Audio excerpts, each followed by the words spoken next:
This is Bruce Buffer, and this is the moment you've all been waiting for. It's time for the MMA Holes!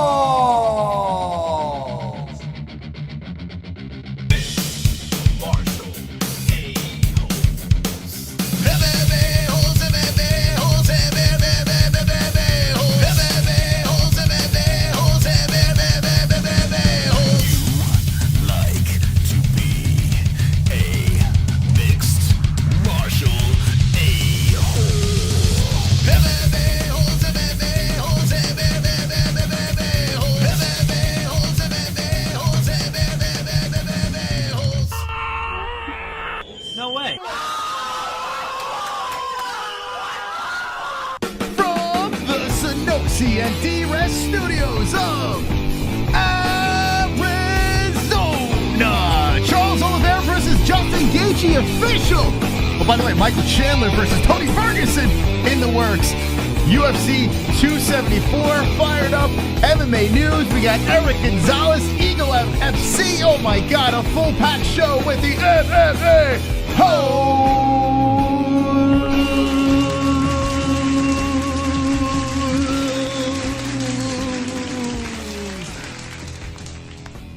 Wonderful, wonderful. Welcome, friends, to the Wednesday show. TGIW to you, Jesse. TGIW, Moss. That's the first time you've ever said that to me. It's got to keep you on your toes over here. What does it mean? No, like TGIW to you. Thank God. It's Wednesday to Wednesday. you? Thank God it's Wednesday. I mean, it's the best day of the week, right? Hump day. I bet you didn't know this. If you look at every one of our thumbnails, it says, it has, it's TGIW season. Right, no, I know what TGIW means. I'm saying, what does TGIW to you mean? I don't know what the fuck you're talking about. Welcome to the show, friends. We're doing some UFC news. Big stories dropped on this on our Twitter feed, and I was like, whoa, blown away. Watch Dana White. He finally comes out and speaks about his situation, why he wasn't around for Francis Ngannou's title belt around the waist, that whole deal. There's so much to talk about, and we have a guest that we need to address, Jesse. We do? Oh, yes. Do you feel spicy right now? I always feel spicy, Moss. You know why you feel a little spicy? Why? Extra spicy tonight? Extra spicy, yeah. Because we got Mr. Ghost Pepper on the show. We've been meaning to have this man on. UFC 272. He's on that card, and he's here hanging with the boys. Let's go. Erick Gonzalez. Erick, welcome to the show. I want to give a little backstory before we get into this interview. We have a website called themmaholes.com. And we were looking for UFC fighters, MMA fighters that were gamers. And we stumbled upon your Twitch channel. Now, I am assuming that you are a pretty big gaming fan. It's what I do on my free time, actually. Ah, okay. And, yeah, we put it on the... I hope you don't mind this, Erick, but we threw you on our website. You are featured on the MMAholes.com because, like, this guy knows what he's doing with the video games. Hey, thank you guys. I appreciate that. There you go. It's actually really cool. I got to check it out now. I got to go see this for myself. So what is your go-to game to play? I play a lot of Escape from Tarkov, man. That's my go-to game. It's like a Russian game, military, realistic game. So it's like it's kind of like super raw when it comes to shooter games. So first-person shooter games is the way to go. That's how you like to play your games? Yeah, always have. Ever since Halo, man. Halo was the one that got me hooked. So you're probably very good at this. I've seen you play. You look way better than I am. I am terrible.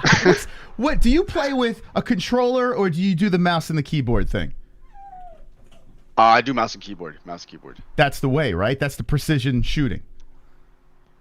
Yeah. There you go. We gotta it's way better because you have your whole wrist as opposed to just your thumb to move an analog stick. You have your whole wrist to move everything around the entire desk and everything.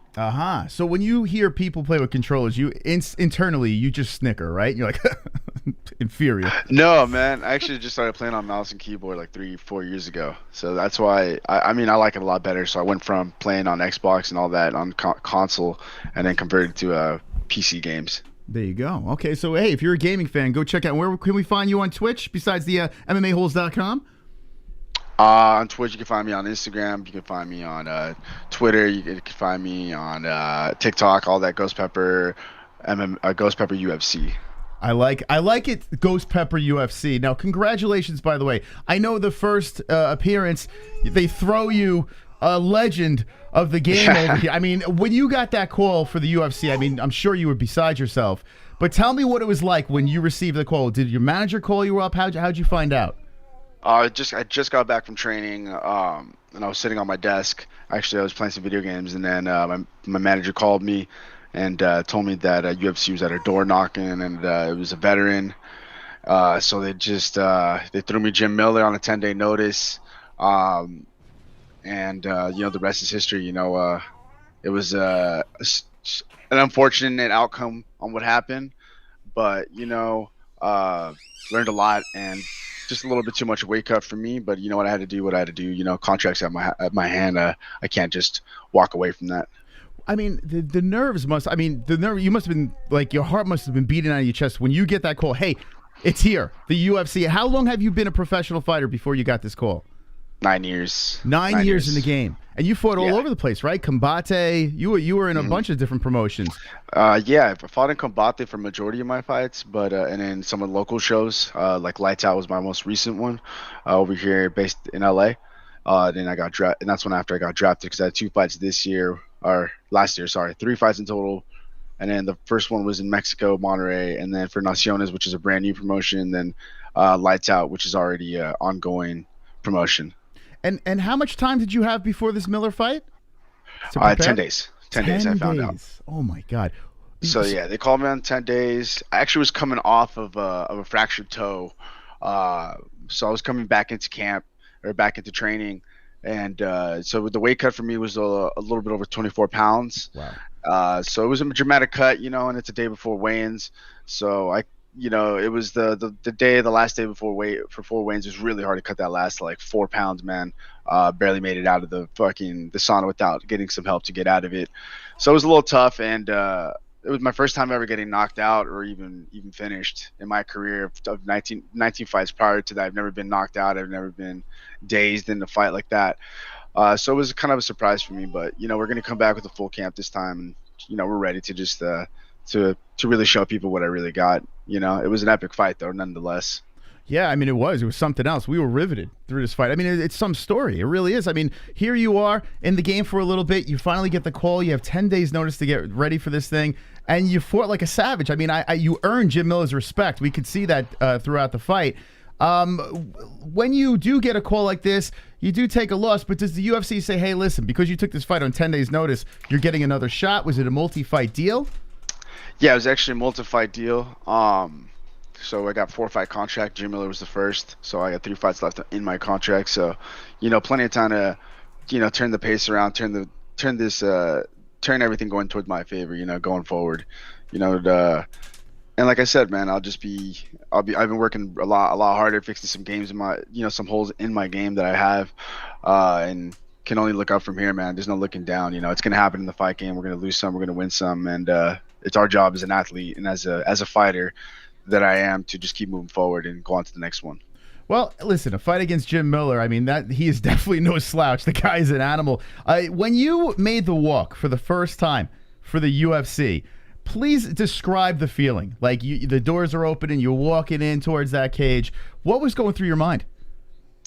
Man, there was so many things that like actually were going through my head. Just kind of like taking it all in. The moment I got the call, like everything from the beginning to fight week to that moment, was kind of just hitting me. So I got super energetic, and it kind of just had this weird switch in my head that kind of made me more of an angry fighter as opposed to the relaxed fighter than I normally am. Mm-hmm. And I feel like maybe I don't want to say it's jitters, because it wasn't really like a jitters kind of feeling. It was more like a kind of an unreal feeling. I felt like I was more of a dream. And then once you're in the cage, it kind of hits you. You're there, and Yeah, man, it was really epic. It was an epic experience, but I'm more excited to get the audience now. You know, I did have a crowd with me there in Vegas, but something's going to be more more breathtaking than having live audience like that, because I really enjoyed that aspect more than anything else. Sure. You know, if you think about it, like here you are at the Apex. You're in a bizarre situation. You're on 10 days notice. And this gives you the leverage to fight at UFC 272, correct? And yeah, we're talking Masvidal and Covington. We're talking mega beef fight. I mean, what a card to be stuck on, right? Yeah, you know, it kind of is funny how that worked out, but this is going to be even better, you know? So I'm excited, man. I like pressure, man. That's going to be a lot of pressure, a lot of eyes on that card, and I'll be fighting a well-respected striker, in my opinion. So I look forward to that and taking this guy's heat and to make it in my own. You know, that's what I really want to do, is just kind of steal that shine that's going towards my opponent and really show people that you know what I'm about in that cage. This is exciting, man. I can't wait to see this fight. You're fighting Devonte Smith, 11-3-0, and he's coming off a loss in the UFC. So both guys coming off a loss, looking for a win here. Devonte Smith has a little bit more experience in the UFC cage, but I'm assuming you're going to have some chip on your shoulder following, you know, your debut fight, correct? Yeah, man, definitely. So like I said, I've been working on my holes and really picking up on my you know, with my hands and making things work, and a lot of magic's been happening at the gym. So it's going to be really exciting to be fighting a guy like this, and you know, he's got some pull on him, you know, as a UFC fighter, in my opinion. And if I could just take that, that's going to be the more important move in my game, so that I can just, as I go forward, I'll be able to grow even faster. I want to run it back to what you were saying, how you entered the cage with Jim Miller and like the emotions, right? I don't know if you saw it. Did you get a chance to see the previous weekend's fight with Moreno and Figueiredo? And Moreno walks into that cage and he's like, "Arr!" Like he was going to bite Bruce Buffer's head off. Like we'd never seen, like you could tell the emotions really got to him. Is there something to that? Like if you go in there too emotional to fight, is that going to hold you back, or like how? Describe to me those feelings. I think that, I mean, to me, you know, it's different for everybody, man. Some people need that. Some people need that, like that spark, that anger to get them going. I've always been the opposite, actually. That's why when I started getting like super like kind of like some like anger like lit up inside of me, like I have to go in there and just absolutely destroy this man. Mm-hmm. And you know, I think it would have just been, I was started making more mistakes. I was too hungry for that knockout, and that's where I missed my you know, my time during that first round to actually finish him. Because you know, I had him wobbled in that first round, and you know, I wasn't thinking as clear as I normally am as the fighter that I am, and I think that that was a mistake. You know, I got to just stay relaxed like I always have, and just be calm and collected, because that's gonna make me make better decisions in the fight. Absolutely. And hey, listen, you made Jim Miller bleed, for God's sakes. I mean, if nothing could ever happen again, you're like, I made Jim Miller bleed. I mean, I could never say I did that, right, Jess? I mean, no. Wait, you're not impressed by that? I mean, I would have left the cage. I could have got knocked out in the hospital in a coma. I would be like, yeah, but you know what? You see, he bled. No? Sure. Okay, anyway. So now, Bruce, now I'm trying to jog my memory here. Who was the announcer for that fight, your first, your debut fight? Was it Bruce? No, it was not Bruce. Okay. No. So now, that was, I'm assuming the backup guy, I can't remember his name. Joe Martinez, I'm assuming it was. Yeah. Okay. I believe it was him. Yeah. I'm fascinated by announcers. We've had Bruce on the show. He's like super duper nice. Now, you're going to be walking out. The crowd's going to be buzzing. On the mega card, Bruce Buffer is going to be like, like all spastic pointing at you. And I love watching fighters' faces when they just absorb Bruce Buffer saying the name. Is this like a childhood dream here? Hell yeah, man. Hell yeah. You know, the dream was to get into UFC, but like once you're in there, you get that announcement, that's going to be an epic feeling, you know. I'm going to eat that shit up, you know. Even when I fought for Combate, I forget his name, but they have a regular announcer there. He's a Hispanic guy, and he used to get me hyped up too when he said my name. And so it's all part of the fight. It's part of the energy of the night, you know. And as for family and friends, you're going to have them in the crowd for your fight? Yeah, I am going to actually have some family, and I'm going to have friends there as well. Oh, this is exciting. This is great, man. So look at this. Here you are, back in action over here, UFC 272. and you're playing the video games. What's the deal here now? Are you a family man? You have any kids, a wife? What's going on in your personal life? I actually just got engaged last year. I got engaged in August after my fight before I got into I had my UFC debut. I announced my fiance now to marry me inside the cage after I won my fight. That's awesome. Look at that, Jesse. That is pretty cool. That is pretty cool right there. So now here you are. This is great. So what does your fiance think about your career choice? She's completely supportive. She met me during when I was already in my professional career. We've been together for 5 years.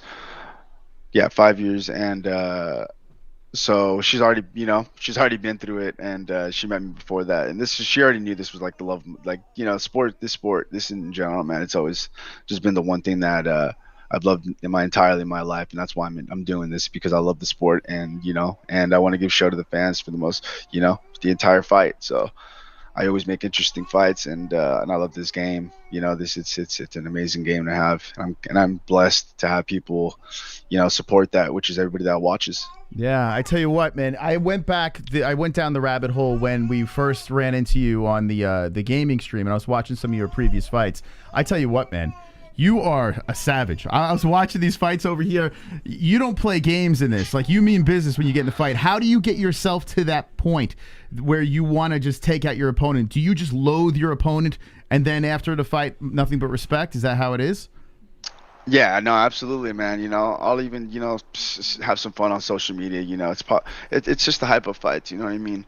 But after the fight, it's all respect. It's all love, man. To be honest, some of the guys that I've had huge. I fought this guy Danny Ramirez twice in Combate, and we had some beef going during the fight, and even some actual real beef. And then after our second fight, we squashed our beef, and now we're cool. We're friends, man. So it's all love afterwards.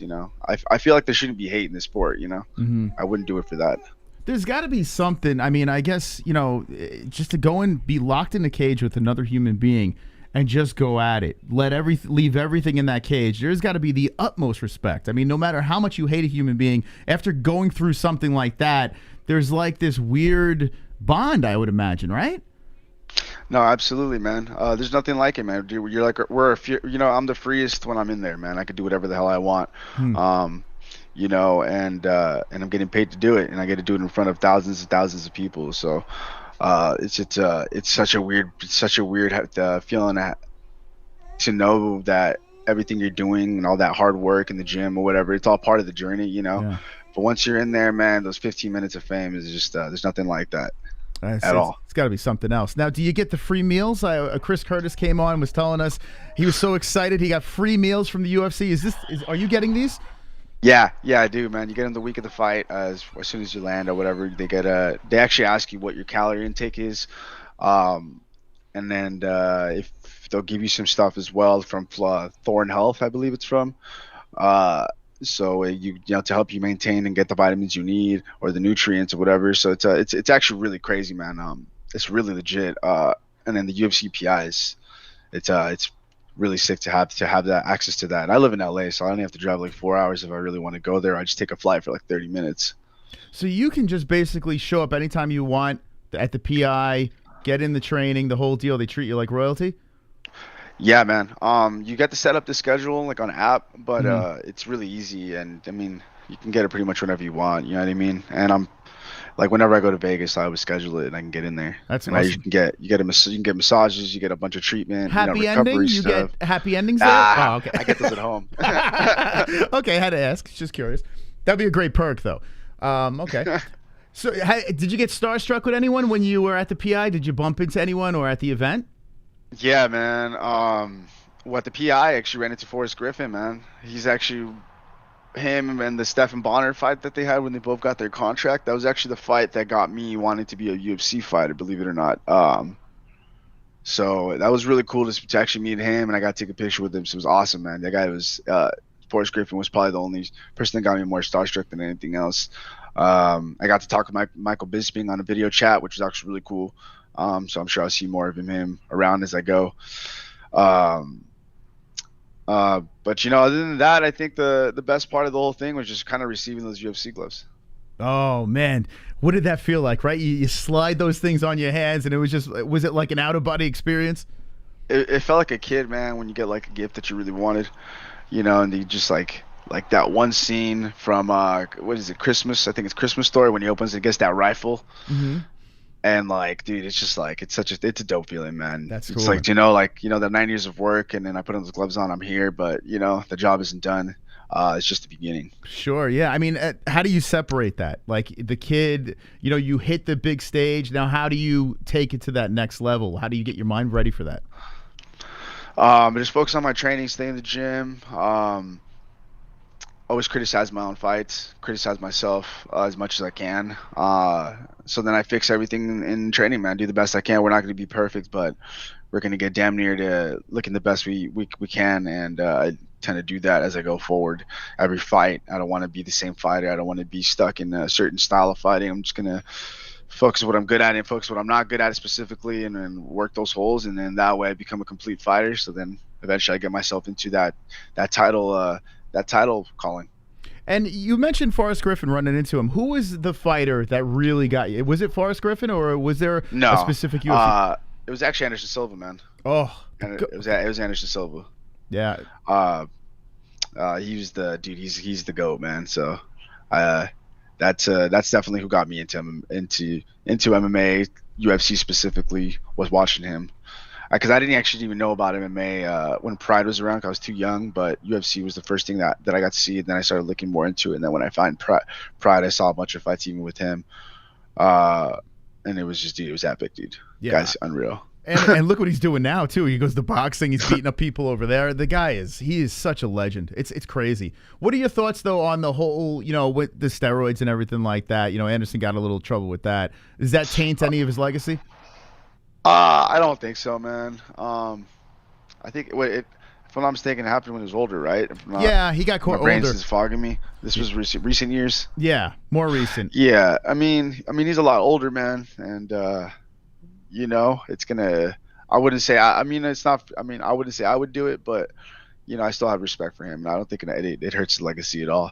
He's going into different sports, like you said, man, and still tearing people apart. So I look at it like this: when he was competing, pretty much everyone was on fucking steroids, like Nate Diaz said. You know what I'm saying? So it's like, if you can't beat him, join him. Who can, I don't give a shit if people have needles in their ass. I just want to see good fights here. That's all I care about. But listen, if there are rules in place, I guess you got to follow those rules. How is USADA? Are they knocking at the door, putting cups in front of your penis, or what's going on? Yeah, basically, man. I already got 2 USADA visits. One after my fight. One after my fight with Jim Miller, and then I had one literally a week ago. Mm-hmm. It was like I got up at 7 and I go to training. I open my door and they're right there, and I'm like, oh, hey, what's up? But it was the same people that got me the first time, so I recognized them right away. But yeah, dude, the guy has to go into the bathroom with you, dude. When you take a piss, you're just like, all right. We're really getting to know each other here. Yeah, literally. I was like, you could have bought me a drink first. I picture them showing up like Men in Black, with the sunglasses on and the jackets, and they're just like, okay. It damn near feels like that, man. It's got to be. The whole thing's got to be surreal, though. You got USADA showing up. You got, you're fighting Jim Miller. It's nuts. Now you got this mega fight coming up. The world's got to be spinning out of control. Are you just trying to slow everything down, embrace it, one fight at a time, or are you really setting that goal high, looking for a title or something like that? No, I'm gonna take my time and enjoy it. I just turned 30 this month. So I'm just really trying to enjoy this process, man. I'm trying to fight in longevity, and I know eventually I will work my way up those ranks. But it's kind of like what's his name, Sugar Sean said. Get as many fights as you can. Freaking win your fights. Get your fucking pay grade high. Get the following. Get the market behind you. And then with every fight you're gonna make more noise. So just take my time and just fight, man. I'm here to fight and just put on fights and put on wars. I tell you what, Sean O'Malley has made a template, a fantastic template for fighters to follow. He really is using this platform and just milking it as much as he possibly can with his gaming, with his merchandise, with the whole swag, and on top of it, he's knocking people out. That helps, of course. But when you look at guys like that, Conor McGregor did it before. You had Ronda Rousey's, your Brock Lesnar, whatever. But I mean, Sean O'Malley seems like, in a business perspective, as a young man, he's really doing something special. Yeah, no, he is, man. He's playing a business. He's playing a business, and he's playing it smart, man. And he's using every outlet possible. You know, every single possible outlet that he has, and he's good at. He's taking advantage of it, and not only that, man, but he's fucking putting on fights, bro. Like that's, if it wasn't for him putting on fights, I'm not gonna, let's be real here. Nobody would be watching, you know. Absolutely. So you know, you just got to show up to fight, and you got to put on good fights, and you got to do it with style, like he does sometimes, you know. Absolutely. I definitely agree with this tactic that he's doing, man. You know, and plus your pay grade goes higher every time you win a fight. But people don't understand, you know, we get at a set pay, and then if you don't win, your pay stays the same. If you win, that's incentive, you know, to keep winning fights. And the more fights you had, the higher your pay grade goes. And then, you know, once you get that marketing behind you, like I say, man, when you renegotiate contracts, you can get paid the bigger bucks that you should be making. And, you know, hey, pay's been brought up a gazillion times. I have arguments with people all the time. I think you guys should make, I think you guys should make boatloads of money, but there are contracts in place, and, you know, it is what it is. And like you said, the more you win, the more you get paid. I mean, that's basically how it works. What are your thoughts? I mean, I know it's early. You're still kind of green when it comes to the UFC side of things, but what do you think about fighter pay? You know, it's paying more than I was making before, so... To me, I mean, I'm not disagreeing that maybe we should get paid more, because we are athletes and we are, you know, we're only so many in a roster. But if I want to make money, man, I better start winning fights first, and then we start talking after that, you know. So I mean, that's really my outlook on it. You know, I just got to win these next 3 fights, man, and make them fucking flashy, make them fire, make them fucking like people want to watch me, and you know, we can work in something better, something higher. You know, that's all that matters, though. I got to come in and show up, man. I can't go in there and looking like my last fight, you know, and get knocked out with the result, because it's not going to help my career.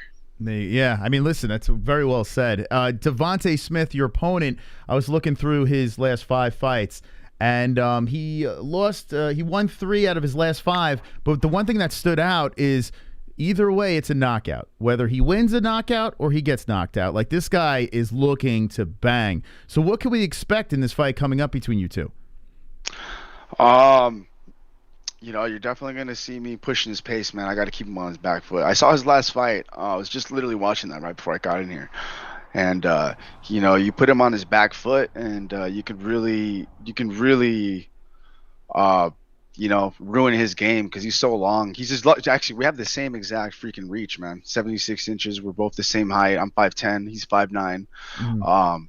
You know, so I'm just going to go in and put him on his back foot, and then a lot of head movement, man, because that's going to be really key to this game. And I'm just going to smother him. You know, I know he doesn't like dirty boxing, dirty clinch work, and you know, if I get the opportunity, I'm going to. You know, I'm a master at throwing elbows when I do, and I like cutting people up. And it actually, you know, it's, to me, it's freaking. I love that feeling, man, of just knowing that I got razor blades right at the edge of my elbows, and you know, the gloves can only do so much sometimes. You know, that bone on bone contact is different. So I'm definitely going to be all up right in front of him. You know, there's not going to be no backpedaling, man.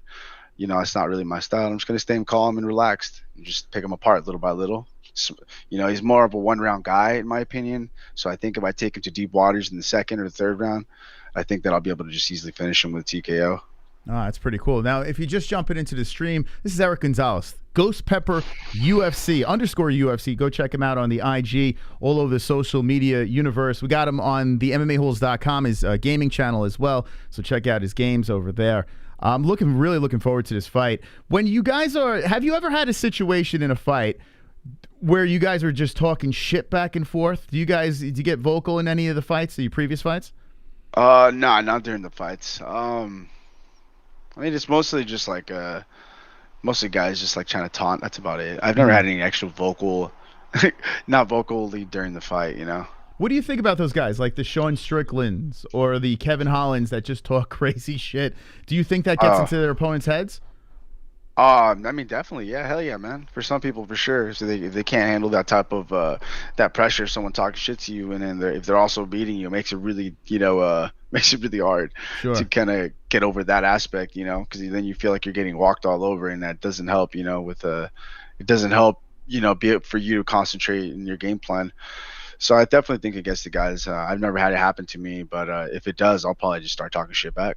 Yeah. Would you go back to the gaming world? I mean, there's a lot of shit talking in gaming, right? So, I mean, you could tap into that mindset and just say, hey, listen, newbie or some shit like, I don't know. Oh, man, hell yeah, man.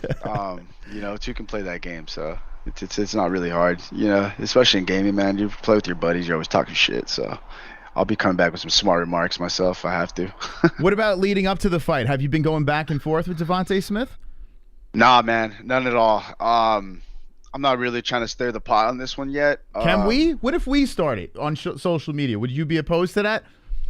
Not at all, man. Okay, listen. Not at all. Let's work on this together. Okay, Eric, here. Let's do this, okay? We're going to put the camera right on you. We're going to give you front and center. I want you to look into that camera and say the nastiest thing you could possibly say to Devonte Smith. Let's get into I don't know if I want to do all that. Say, listen, nah, Dion. What if I feed you the lines? Like, I'm gonna save that particular aspect, for after I get a win. When I have something to brag about, taking out a striker like that would be definitely worth it, Okay, fair enough. I was gonna feed you lines from the chat, but that might be a bad idea, right? Yeah, that probably will be. Okay. Well, if you have any ideas in the chat, let me know. Maybe I'll throw a couple at Eric, and maybe they'll stick. We'll see. So the face-offs, when you guys are staring at each other, you're face to face. Do you look dead in the eyes and just try to see can you pull anything out of a face-off, a stare down? Yeah, man. Sometimes you can really see if you're looking dead in the eyes, you can really tell sometimes if someone's ready or if they're nervous, having the face off. I like to stare people dead in the eye, all eye contact, and you got to just go in there and fucking let them know what's up, man, with that stare down. You got to be cold-blooded, when you're doing a stare down. You can't have any hints of just weakness, because people, fighters, especially two guys that are we call ourselves, what we call alpha males, I would say, there's a level of respect, and then if you feel like they're scared of you, it's gonna make you feel more superior, and it's just like animals in the animal kingdom, man. It's the same shit, in my opinion. Speaking of animals and stuff like that, I remember Conor McGregor back in the day would say, like, he would study gorillas and watch the way they would move and try to move like an animal. Is that weird, or does that make sense to you? I think that works for him. Like, if you start it's fighting, not weird. like I mean, everybody has their own tactics. You'd be surprised what half the fighters do in the back just to get ready for a fight. Everybody's different, and if that works for him and that gets him hyped up, I hope he does it for his next fight, so he can start, coming out smashing again like he used to. Any odd pre-fight rituals, superstitions that go on before I take a nap. I always fall asleep and I wake up probably 30 minutes before my fight, and then I'll warm up. No kidding. So as weird as that sounds, I always I think this last fight's the only one I didn't get to sleep before, and I think one prior before that. But I like to. I always get sleepy, man. I get so sleepy before a fight. I don't know if it's like a mental thing or like nerves or I don't know what it is, but I always get sleepy as hell, and then I'll just wake up 30 minutes before, like I said, and just start getting ready to fight. Do you try to take energy drinks or anything like that to get yourself damped up, or would that burn you out if you did something like that? No, I think that would be too much, man. You got a lot of adrenaline that pumps to you during the fight, especially when you start getting hit, or when they close that gate is usually when mine kind of turns on. So I definitely would not say I don't like to do that. I don't know how many fighters do that, and if they do, that's crazy to me, because I feel like that would probably get you an adrenaline dump. Yeah. Well, what's so weird to me, I never understood this. How you guys before these fights are going nuts in the back, just getting ready, getting your mindset, just practicing the moves and the game plan, and I'd be exhausted by the time I get to the cage. I'd be shot. I'm exhausted watching you guys. How do you how do you keep that energy going into that cage? Just the training camp just makes you ready for that? Yeah, man. I'm a big cardio guy, man. So I run a lot before fights. I ran 7 miles yesterday. I'm gonna be doing more 7-mile runs. Usually, what my for me, a run is just like a regular run, is just like straight 7 miles, and on top of treadmill work. So I'm always ready when it comes to cardio, and really working your lungs and making them and pushing them to the max is the only way to work that. There's no really a way around that. Do you fornicate before a fight? Yeah, absolutely, man. More fighters I talk to say that's all a myth, right? I would say so. I would agree. I would think that would increase your testosterone, if anything, right? You got to produce more for the fight, right? Anyway, I don't know. That's just an odd question that I feel like I need to ask.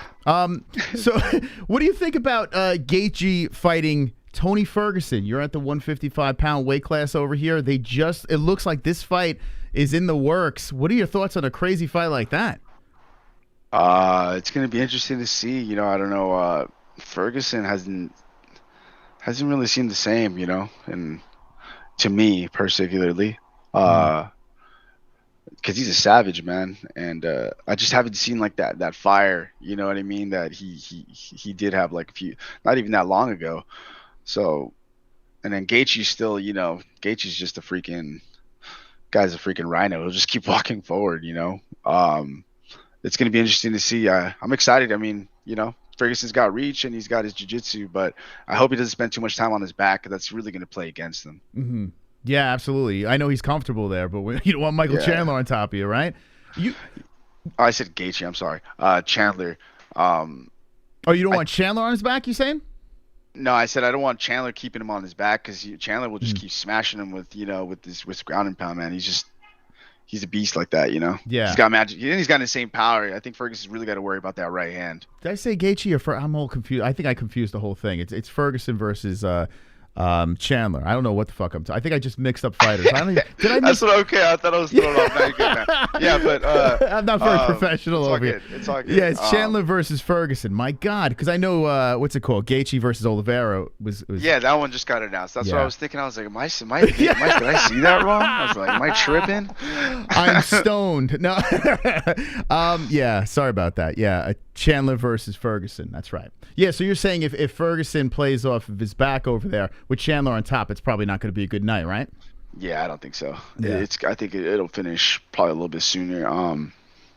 But I hope old Ferguson kind of comes out, a little bit more savage Ferguson on the feet, and I think that he could put away Chandler for sure on that aspect. But if you spend, like I said, man, you just got to try not to play jiu-jitsu too much, because Chandler will take full advantage of that ground and pound. Sure. And I mean, Chandler, talk about coming from Bellator into UFC. My God, has he become a fan favorite? This guy is so much fun to watch.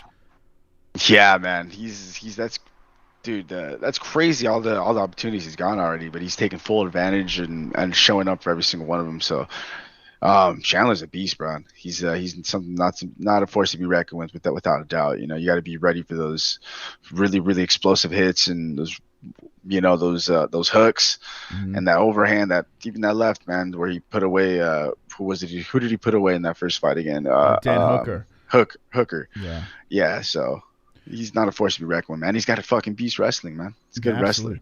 Yeah, it's crazy, man. This guy has all the tools. He's just so much fun to watch. And in a fight like Oliveira versus Gaethje, that title fight, what are your thoughts on that? Who gets the hand raised? Man, I'm actually gonna go with Oliveira in this one, man. He's proved so much already, man, and just to keep the title, he's proved so much, man, to get that title. I mean, in general, So I think that I'm gonna have to go with Oliveira in this one, man. Especially because Oliveira's longer, and he's smart. He's smart, and he's getting smart every fight. So I'm definitely gonna have to go with Oliveira in this one. When you see these guys at the top of your weight class over here, I mean, what do you think? I mean, it is wild. You got some serious beasts sitting up there. Like, what are your thoughts? Like, what did I get myself into? Or you just, like you said, one fight at a time? We'll take that when it happens. Hey, man, I know what I signed up for, and I know what these guys are capable of, and it's just my job to eliminate their game plan and take them down. So, I'm taking it one fight at a time right now. And then once I get there, you'll definitely be seeing more of me up there as well, eventually. I think that,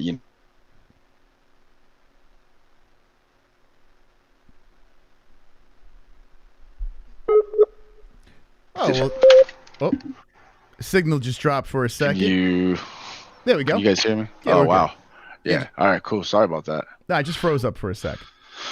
But yeah, man, you're going to see me up there and I'll be making a lot more noise. You know, for now, it's just get these next, especially this fight with Devonte Smith so I could steal the shine. Hell yeah, man. Listen, I'm looking forward to your next fight. I am very excited that you got this, what am I? Well, I am all fucked up. So I have a kid, right? I have a kid, my a little 9-month-old baby. It's just a complete circus over here, and my brain is I feel like it's been scrambled. So I apologize if I look like I'm a nut job, but I can't even form a sentence these days. Anyway, Eric, listen, we got a couple of people in the chat right now. If I pull from the chat, would you have a couple of seconds to answer some questions? Yeah, absolutely. Okay. Man.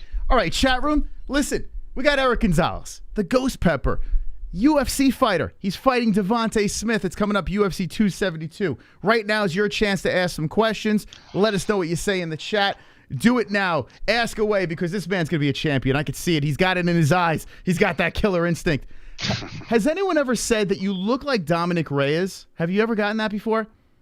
Nah, I've never gotten that one. That's a new one. I don't know. I'm looking at you right now. I see Dominic Reyes, who's a beast in his own right. Dominic Reyes. Oh, hell yeah. Yeah, he is. He's actually with the same management team that I'm with, which is upgrade.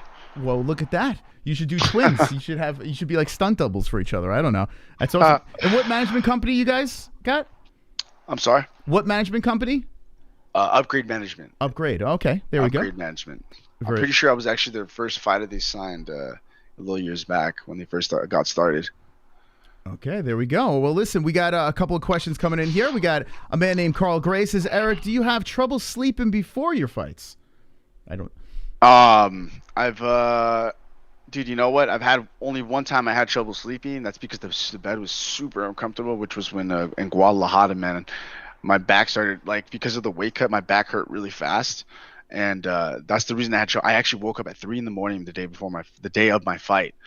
Walked all the way downstairs to the hotel lobby, and I laid on a couch downstairs, and it was so much more comfortable than my bed that I passed out for another like 2 hours right there. and then I woke up again and went back to my hotel room. Wow. But that was the only time I had trouble sleeping before a fight. I'd be a nervous wreck. I would be, oh my God. Well, and the Jim Miller, but I took 2 melatonins that they gave me in the UFC because my heart rate was going up so fast from me cutting weight.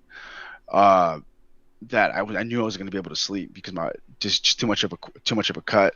So I took 2 melatonins. That's the only reason I passed out. Oh wow, look at that. I mean, weight cutting it's got to be such a pain in the ass. How many pounds do you cut from natural weight? As far as like water weight or just like. Well, what do you walk around like normally, typically at? Typically I walk around like 180. Oh, okay. So 180 to 150. I mean, to me that sounds terrible. Like, but I know it's you guys. It's like nothing. I mean, the way you guys pull this off, it's crazy. Like, you must get in some crazy zone, and you know that you go into war, right? I guess that's what it is. Oh yeah, man.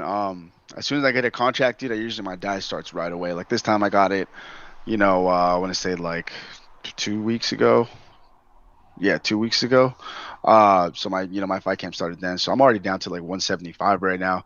Okay. I would say 2 weeks prior before the fight, I'll probably be down to like 165, 166. So then I'm only going to lose like 6 pounds of water, 8 max, for the fight. Gotcha. Okay, so a lot better situation than the first time around. The Dark Project 01 says, what's your relationship like with Dana White? Did you get a chance to meet the boss? No, I did not. He wasn't there that day, but so I only met the matchmaker. I can't remember his name off the top of my head right now. It doesn't matter.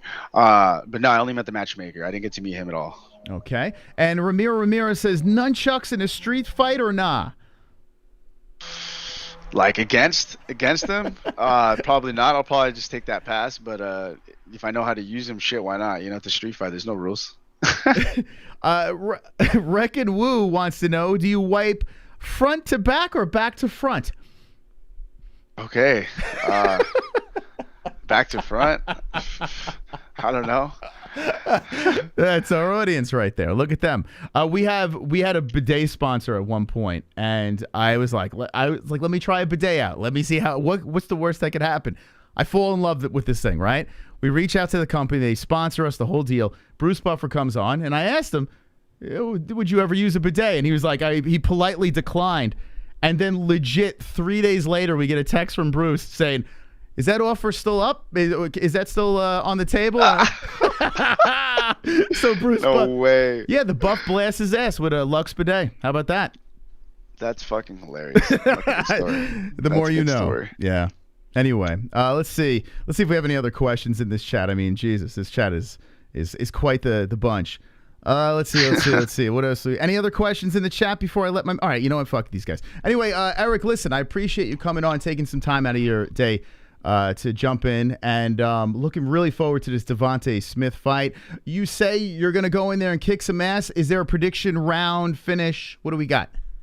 I think it's going to go more into like the second round, somewhere in the second round towards the second half. I'll probably end up finishing him there on the ground or on TKO with from the ground. Like I said, man, I'm going to smother this guy. I'm going to put him on his back foot. I'm going to keep him really working and getting his lungs going, and eventually I'm just going to tire him out because I'm really good at just walking forward, man. I don't mind getting hit. I've taken many hits in my career, and it doesn't really faze me, man. So I'm just really excited to put on a show and really show people that I don't really get knocked out. There we go, man. Listen, I'm excited. We do our fight reactions on this channel, and every time we have a guest on, we become completely biased, and we just root hard like little schoolgirls for our fighters here. So, Eric, we're on your side. We're Team Ghost Pepper. We cannot wait to see you compete. UFC 272, very exciting. One last question from the chat, a very serious question from Guido Inespedo. Do you blaze? Fuck yeah, man. I'm stoner friendly, bro. They told me I can smoke cannabis, so that's what I do, man. I'm a big dabber, so there you go. So they answer your question.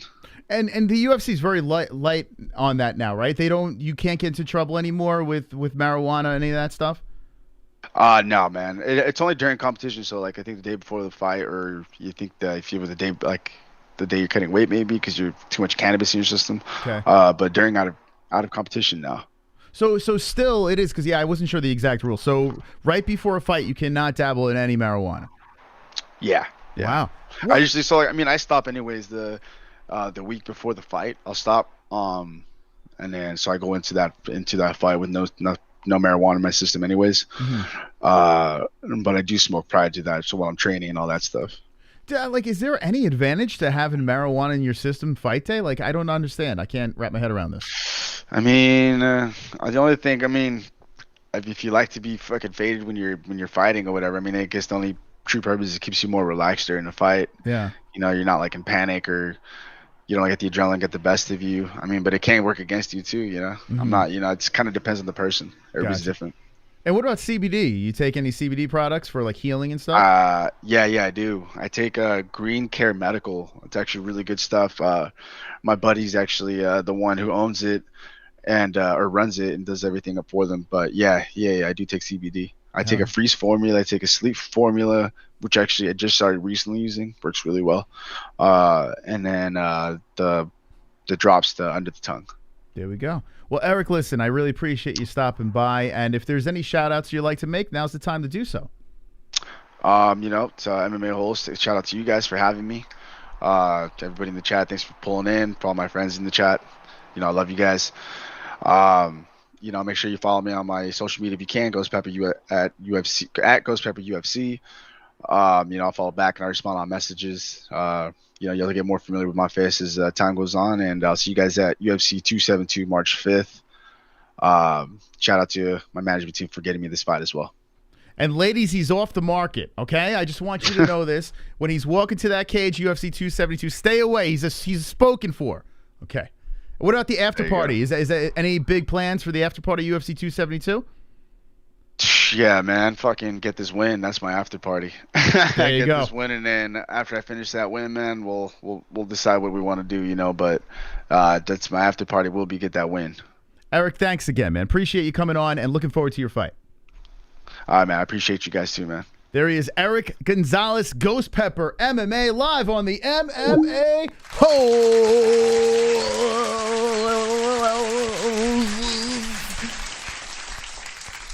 What a nice guy, man. Yeah, it was kind of weird how we found him before the UFC. He was fighting, I think, for Combate when we stumbled on him. And on the MMAHoles.com, check this out over here. Thank you. Hey, what do we got over here? Someone's thanking me. Thank you, GSP. Glove Touch has been a member for 13 months. Says, I feel so empty without me. Let's go, baby. Thank you, Glove Touch, for being a member. And now you have a brand new spanking colorful belt. Thank you so much, Glove Touch. You're the man. Thank you, Matt. Appreciate that. Very nice of you. Thank you for the kind words. So here's our website. It's called the MMA Holes. It's the MMAHoles.com. And what we did was we put something over here. If you're not aware of this, we have these YouTube channels and Twitch channels. It's a combat content from either fighters, from all the major outlets. Anytime they're live, it pops up in this section, this container over here. You can see the MMA Holes are live. And there you go. It just refreshes, and you can click on it and just check all your favorite creators. And we were also looking for UFC fighters that play video games. You know, there's a lot of UFC fighters that have channels that interact with their fans. So every time these guys, Mighty Mouse, Sean O'Malley, here's Ghost Pepper right over here. Anytime these guys are live, it pops up in our live feed. And when we looked up MMA fighters, UFC fighters, that game, Ghost Pepper was one of the top guys that popped up. So we threw him on the website. So anytime he's live, you can go check him out gaming. It's on the MMAHoles.com.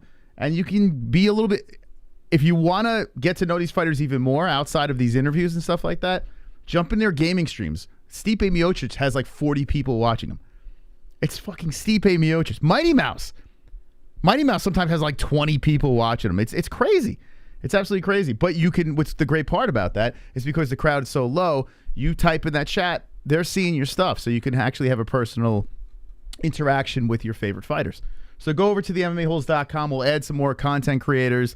We'll add some more fighters. And if you are a content creator, slip in our DMs, and maybe we'll throw you on the website as well. How's that sound? Before we went live, the announcement of Oliveira versus Gaethje, well, actually, hours before we went live, that dropped. And then another thing that dropped was Michael Chandler versus Tony Ferguson. That literally dropped right before we went live on this show. Dana White had a Q&A with Laura Sanko on ESPN Plus, and I listened to it because you know why I listened to it. I wanted to hear what he had to say about Ngannou and the belt and this and that, and Dana White was like, I had things to do. No, but Dana White, he had I guess he had a valid excuse. It was like what we said. Shit happens. Sometimes the boss can't be there. He couldn't show up at the press conference because things were going on. I don't know what the things were. And honestly, I don't even give a shit.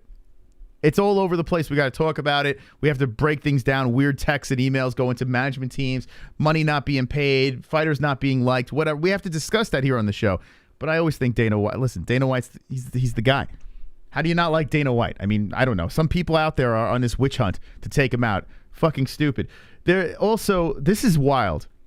So we did a poll. We got a bunch of MMA news stories that we're going to get into, a full hour extra of show that we're going to dive into. But let me just pull this poll up real quick, which I thought was fascinating.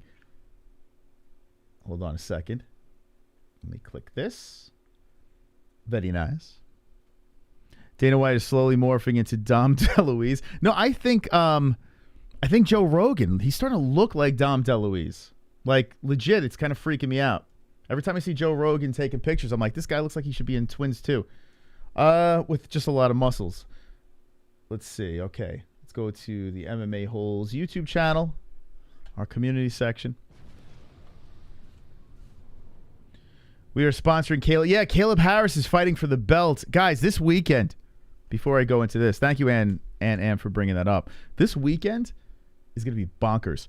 This weekend, there's no UFC, but there's just so much combat that's going to be thrown into our eyeballs. Eagle FC's on Friday, so we're going to be doing a Fuko Friday Eagle FC reaction stream. We're going to be live a little bit earlier for that, so hit the notification bell. But Habib's got his promotion that has Chael Sonnen as one of the commentary guys, which is a nice pull for Eagle FC. He's been on fire, Chael.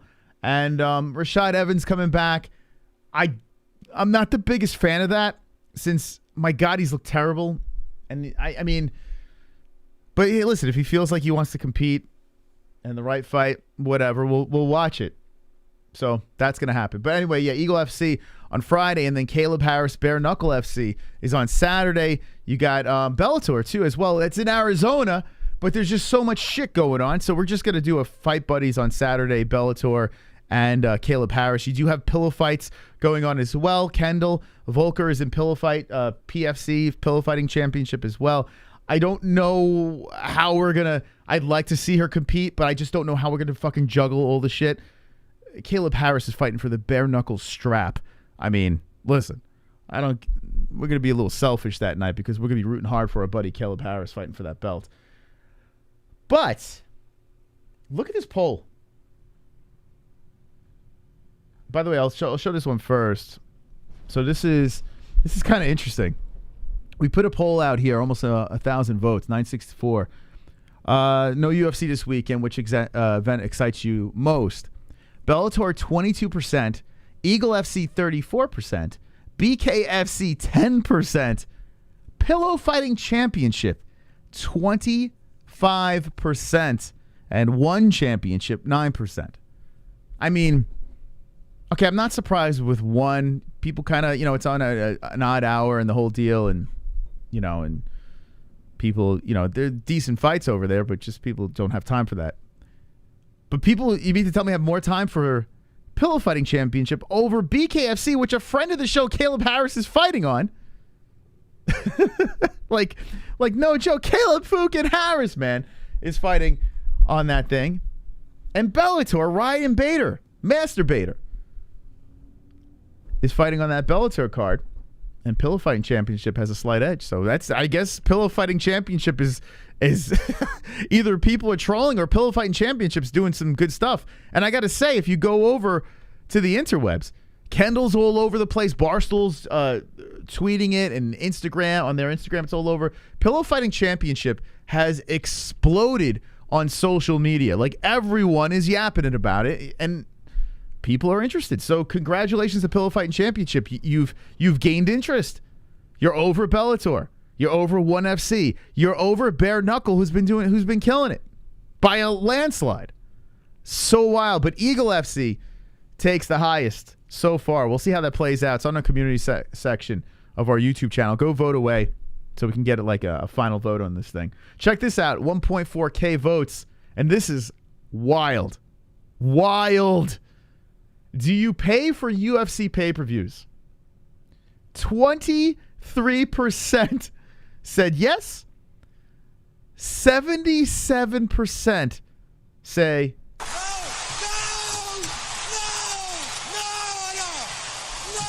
Now, the first thing that jumps into my mind, and one of the reasons why we created this poll we'll probably do once a year, because I'm curious if it ever changes. But every time we do this poll, every time our channel grows and we drop that poll out there, it gets more lopsided.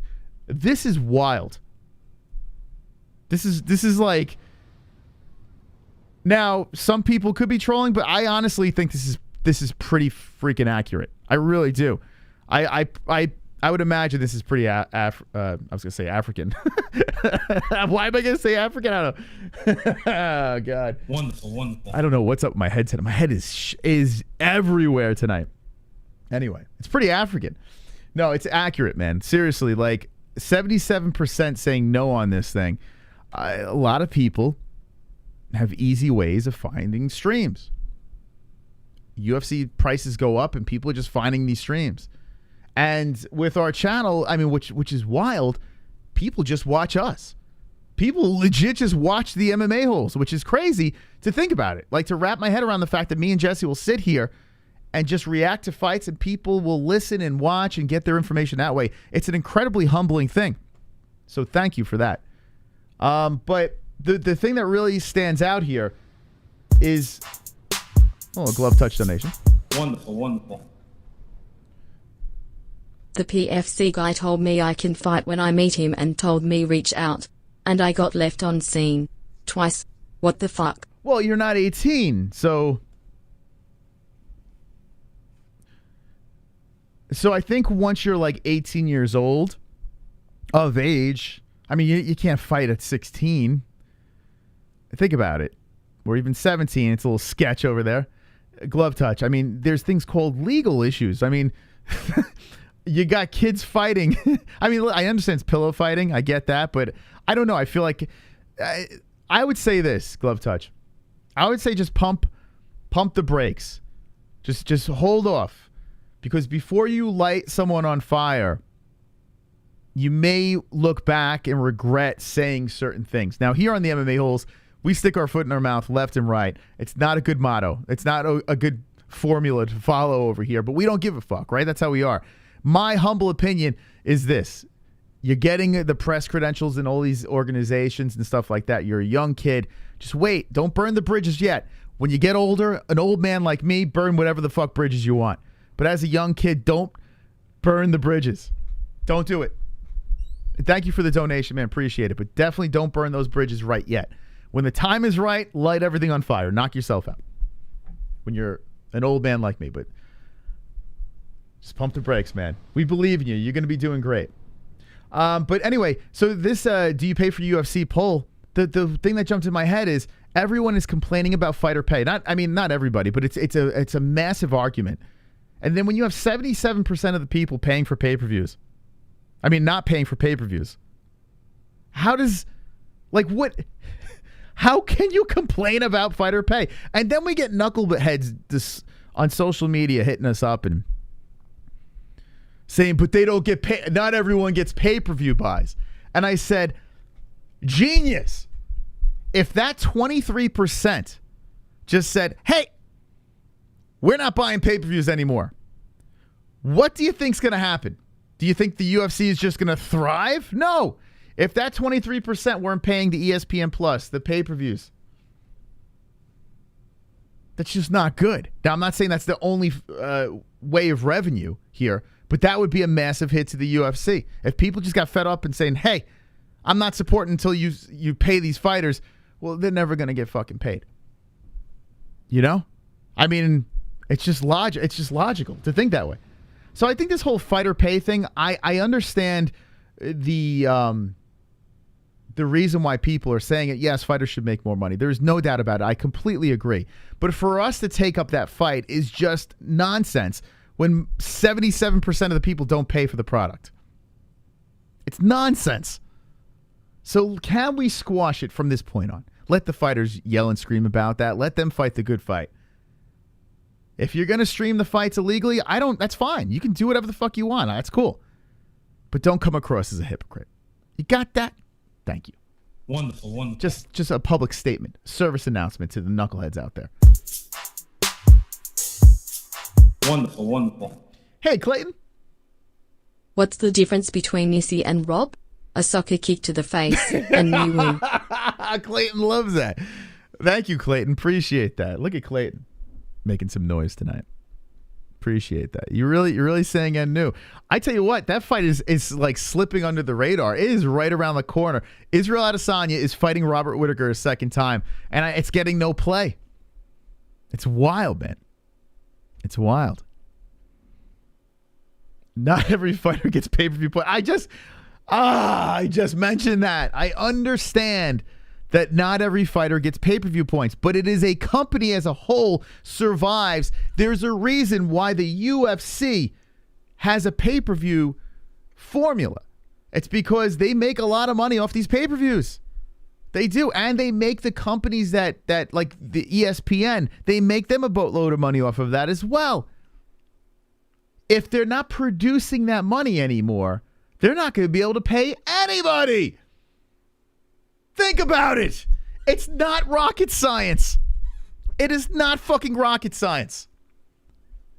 Come on. And I'm not saying you have to buy the pay-per-views. That's not what I'm saying. Do whatever the hell you want. But if you're going to run your mouth, don't look like a fucking hypocrite and be part of that 77%. Stupid.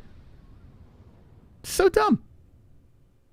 New Mandalorian episode, is it out yet? I got to watch the Book of Boba. I just finished The Boys, and it is magnifique. I love The Boys, man. The Boys, 2 seasons, great. But that's a conversation for another time. So let me know what you say in the chat. What you got? Moss, did you hear the UFC is giving fighters 50% of NFT buys if they use their image? Is that true? That's amazing. Is that true? That's beautiful. And I did see the comment in the chat about bringing back the banners. I'm with you on that. I do think the banners and having sponsors on you, that is something that they got to work out. They got to work out with these companies, with Venom and stuff like that. Yeah, Venom front and center, I get it, but you should be allowed to have a banner hanging from your corner. I mean, come on. What are we doing? If the UFC can have freaking logos all over their canvas is just peppered with advertisements. Come on, but let them have the advertisements on the freaking cage for a couple of minutes. I'm with you on that. If you want to fight that one, go for it. That makes sense. Okay, fine. That's cool. Let's see. We'll get to the news, Moss. We will get to the news. That's correct. New York Rick said that on the MMA Hour. What did he say? Help me out here. I'm going to start my own pillow fight company where everyone has to wear thongs. That'll be steamy. Stream City. Fighters lost a lot when fighters couldn't advertise themselves. Yes. That was one thing when Reebok came in. Now, there are other ways. Listen, Reebok out, Venom in. I'm noticing that the UFC is doing other things to help the fighters out. They are. Now, yes, they should get health insurance, the whole deal. Let the UFC and fighters figure that out. Let's see. I'm not going to lie. I love Venom. Venom actually is... Venom, I said this before. They signed Venom. Signed with Venom, excuse me. Every time I used to play the UFC game back in the day, I would always plaster my fighter with Venom stuff. I don't know why. That was when I was a kid, and not a kid, a young man, and I was playing the old UFC game, and I remember you can put the Venom logos on, and I always would put Venom logos on there. I don't know what that was. I just thought the logo was kind of cool.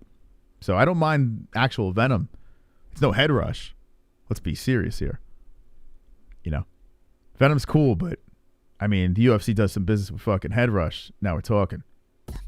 20% off Head Rush, promo code MMAHOLES. Head Rush. Check it out. There's 2 links in the description. Head Rush got the nicest clothes out there, man. The baddest clothes. And like I said, what is the UFC thinking? When fighters used to walk out with those Head Rush shirts on, the Dustin Poiriers back in the day, little P-Head with the Head Rush shirt on, it was badass. But you can walk around with Head Rush premium clothing for 20% off using our promo code MMAHOLES. You like that segue, mother? You like that segue? Shout out to our boys at Sheath Underwear, 20% off. We're giving you the same promo code, and I got to say, I wear this stuff every single day. Loving it. Although I did get sent this shirt that I was going to wear tonight. It's a little too tiny on me because I just not working. So I couldn't wear it. It was strangling me. I literally just changed to the UFC Fight Club shirt before the stream, and I would be wearing your Sheath shirt, but I got to get a bigger size. But Sheath, I got to say this. I've been working out ever since we've started working with these guys. I've been working out every day with the Sheath underwear, and it is incredibly comfortable. My balls feel amazing. They're not it's not all sticky and sweaty and shit. You got options. You can wear them like normal underwear. You can wear them with the little pouch that they have, their signature pouch. They got 2 pouches, actually. Got one for the peen and the balls. Amazing stuff over here. If you want to check it out, there's a link in the description. We got 20% off Sheath underwear, promo code MMAHOLES. Thank you very much. MyBookie.ag. We got that promo, and we're winning. We constantly win money. MyBookie.ag. We've been killing it on there.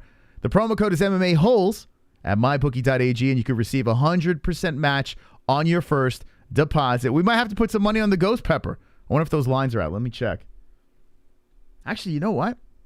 I don't know if there's any lines on Eagle FC, but I'd like to get some action this weekend. Let's see. Go to MMA. UFC lines, upcoming events. They have Bellator lines over here. Where is Bader at? Bader's a plus 220. Wow, no love for Ryan. He's fighting in Arizona again. Seems like every time he fights in Arizona. Wow, look at Benson Henderson, a plus 310.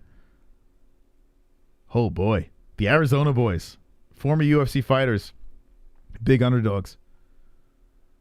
I'm going to have to take a peek at this and really decide if I want to pull the trigger on one of these. Not a bad card. Henry Corrales against Alden Lee. Okay. Dwayne Johnson, The Rock. The Rock is fighting. He's a plus 530. The Rock is an underdog. Anyway, yeah, so there's UFC lines and Bellator lines. I don't know if they have Eagle FC. Let me see. I don't think so. Main event Ngannou gone. UFC lines. You got the Hermanson Strickland. Wow, Strickland's a minus 210. Damn, they're showing some wow, the Joker, not a bad under. It's not a terrible under, a plus 170 on Sean. Sean's look great, but Jack Hermanson's a pretty big step up. So that UFC fight coming up next weekend. Hakeem Dawodu over here. All right, we'll work on that next week. So they only have the UFC and Bellator lines. But anyway, if you want to bet on my bookie and bet on the NFL games, win some money over there on the football games. Let's see what we got in NFL. Been a really good playoffs this year. Pretty entertaining. The KC Chiefs are a plus 107. Rams, wait, what is this? Super Bowl odds. Oh, to go to the Super Bowl? Odds to win. Let's see. San Francisco a plus 390. The Bengals a plus 750. The Rams 180 and the Chiefs 107. Oh God, I'm trying to think. I tell you what, the Rams look pretty good. Chiefs had a nail biter. San Francisco 49ers, that'd be some story, man.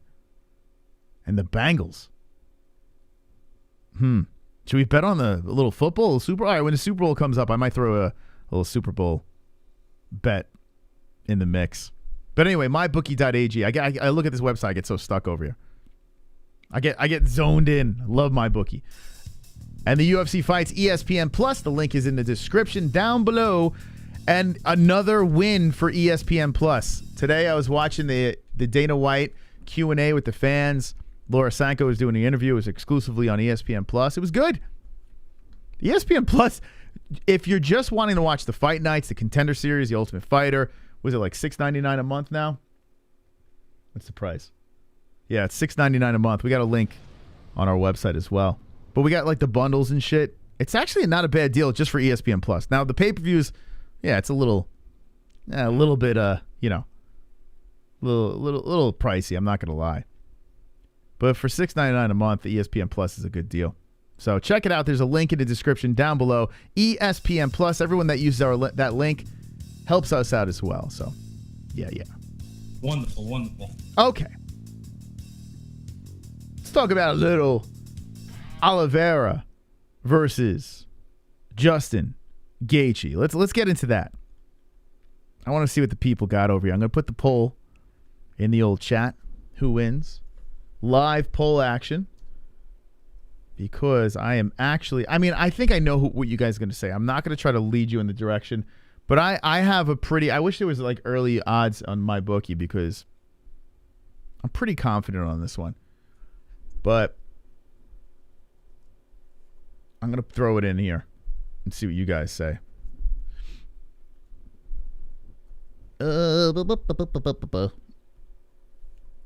Okay, ready? Oliveira versus Gaethje. Playoffs have been tremendous, most exciting. I mean, they've been great, right? If you're not a football fan, watch those games. That'll get you into it. They've been down to the wire, back and forth, mega comebacks, heartbreaking comebacks. Just nuts. You can't really ask for anything. And the best part about it is if your team is not in it, there's no stress, I was a little stressed at a couple of games, and I couldn't imagine if the Giants were in there. I'd be going bonkers, especially the Bills game. Let's see. It always the ones closest to you. Nothing new under the sun here. Dada 5000. Dada 5000. Shout out to Dada. Dada will be coming on next Saturday. I'm looking forward to talking to him. That's gonna be a fun one. Mark your calendars. Next Wednesday. Did I say Sunday? What did I say? I don't even know what I'm saying anymore. Next Wednesday. I don't know what the fuck's going on. I think I'm possessed. Dada 5000's coming on. If you were reading this, you know that what? Live in a world ruled by carrots? That's true. The carrots do run this shit. That is true. Tennis has been pretty lit in Melbourne. Tennis. I mean, it's a tough sport, but I not my cup of tea. Charles' chin is eventually going to crack, and it might be when he eats an uppercut from Justin. All right, let's look at this poll. Wow. Okay, so we're still early in this poll. Let me see if I can put it up here. Surprisingly close. So right now, 59% Oliveira and 41% Gaethje. All right, keep on voting on it. Now let me know in the chat who you picked and why you're picking them, because I'm very curious. And by the way, check this out over here. There is Brito versus Harris 2. They threw down once before. Now they're fighting for the belt. You could thank Julian Lane for making that happen for, attacking Mike Perry. So now Caleb's fighting for a belt. Hell yeah. This thing we could have been at, but there's just too much action going on, so we're not going to exclusive. We'll watch the fights. We'll do a reaction, but we're not going to be in the building for that. Charles is the best now. I picked because I had to. This is HD. Wonderful, Here wonderful. comes Clayton. When Rob beats Izzy, what then? You think they'll run it right back? Or will Izzy have to work his way back up like Rob did? Izzy is the youth's golden boy, so they will probs give me the rematch straight away. Yeah. But if they don't, what's next for Rob and Izzy? I would assume that Adesanya would immediately get a rematch over there. But let me look at the rankings. I love your optimism. I mean, it would be hilarious. I want to see Bobby Knuckles win, to be honest. I really would like to see that. I like Whittaker. I'm a Whittaker fan. And honestly, I got to be honest, Israel Adesanya, he's always fun. I was a little hard on him in the beginning, but I don't know what the fuck's going on. I'm trying to drink some turmeric tonight to pull my mind together, but it's just, I don't know. It's a very cloudy evening for me. Let me take another sip. Wonderful, wonderful. Wonderful, wonderful. But yeah, now Izzy's grown on me as a fighter. He's pretty special at middleweight. He stays at middleweight. He's gonna be a problem for a while. Whittaker can win this fight. He can. It is not impossible for Robert Whittaker to win this thing. I think he knows what he has to do. He has to utilize the ground game, try to just lay on him and drag him down, fight a little bit of a smarter fight rather than that little reckless attempt the first time. He had his home country. It was just a little too much. Too much pressure on Bobby Knuckles. Mental health not completely right there. This one's going to be a way different fight. Not saying that Whittaker is guaranteed going to win, but as the fight gets closer, I may be swinging in that direction. And check this out, guys. Whittaker is the younger guy. People forget that Adesanya is no spring chicken. Now, it's not like he's ancient, but he got in the game a little bit late. And Izzy is 32, Robert Whittaker 31. Izzy's a lot taller. He's got the reach, the whole deal. But Robert Whittaker, former champion in wars with guys like Yoel Romero, he's got some pretty interesting. Look at the wins in the Reaper's resume. The Kelvin Gastelum fight was a unanimous decision, but, listen, I tell you what, Izzy had a problem with him. Jared Cannonier got that done over there. That Darren Till fight was a little sketch. Till actually he overachieved in that fight to me. Last loss was Israel Adesanya. Before that, you had the back and forth with Yoel. Jacare Souza finished him. Derek Brunson finished him. Let's see. Uriah Hall is the guy that stands out. Tough dude. Brad Tavares finished him. Didn't Tavares give Izzy some trouble? Listen, I know styles make fights and everything like that, but Robert Whittaker, who is the younger fighter, is going to come in with a better game plan. Could be a problem. Could be. Just saying. I think Robert Whittaker is going to be he's going to be such a sweet underdog that I'm probably going to put money on him. Whether I pick him or not, I'm probably going to put some cash on him. But the perfect person to be here for this conversation is here, Jesse.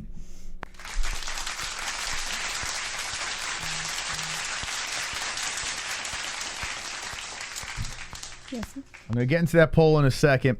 We got a little sidetracked by Clayton. His favorite subject coming up, Robert Whittaker versus Israel Adesanya. What do you think? What do you mean, what do I think? What kind of question is, what do you think? You already know what I think. You guys already know what I think. Israel Adesanya gets the win a second time around. What's the percentages? Izzy wins. Do you need a percentage? Yeah, give me what percentage Robert has to win this fight. I like a 37%. Wow, that's pretty high. Yeah, I'll give him a little bit of an edge. I'm shocked. 37%. Well, I'm gonna be realistic. I like that. I'll take that. Why are you actually giving that percentage? I thought you give like 0. No, I'll be realistic to the idea that Robert Whittaker may have tweaked his game a little bit since the last fight. Oh, he has. But 37% is enough to win. Sorry, guys. I like that. I'll take that. I'll take that percentage. Let me know the percentage you have in the chat for the Reaper. Bobby Knuckles getting the win over Izzy. Levi says, Robert plans to ground and pound. Haha, she fucking loves Izzy. JBH thinks he's packing. I do love Izzy. Izzy's got to be packing. Look. Yeah, let's say he's packing. He's got to be. D-Throne says Zoman Zombie. Matt W says 40-60. Carl Gray says Wowzer. Boobo says, I don't think enough people talked about the extra wake up Ferguson did for the Khabib fight. That was the beginning of the end right there.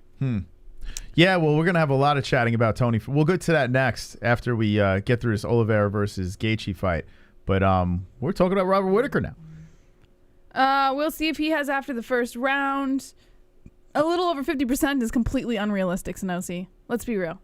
Like, I get it. I know you like to light me on fire for being an Izzy fan, but I think it's completely unrealistic for you to say over 50% in favor of Whittaker. It's a little silly. Now you sound a little goofy. Percent JBH wants the BBC 100%. Why need the BBC when I've got this smoking hot stud sitting right next to me? That's true. It's true. Why? Don't be jealous. Why?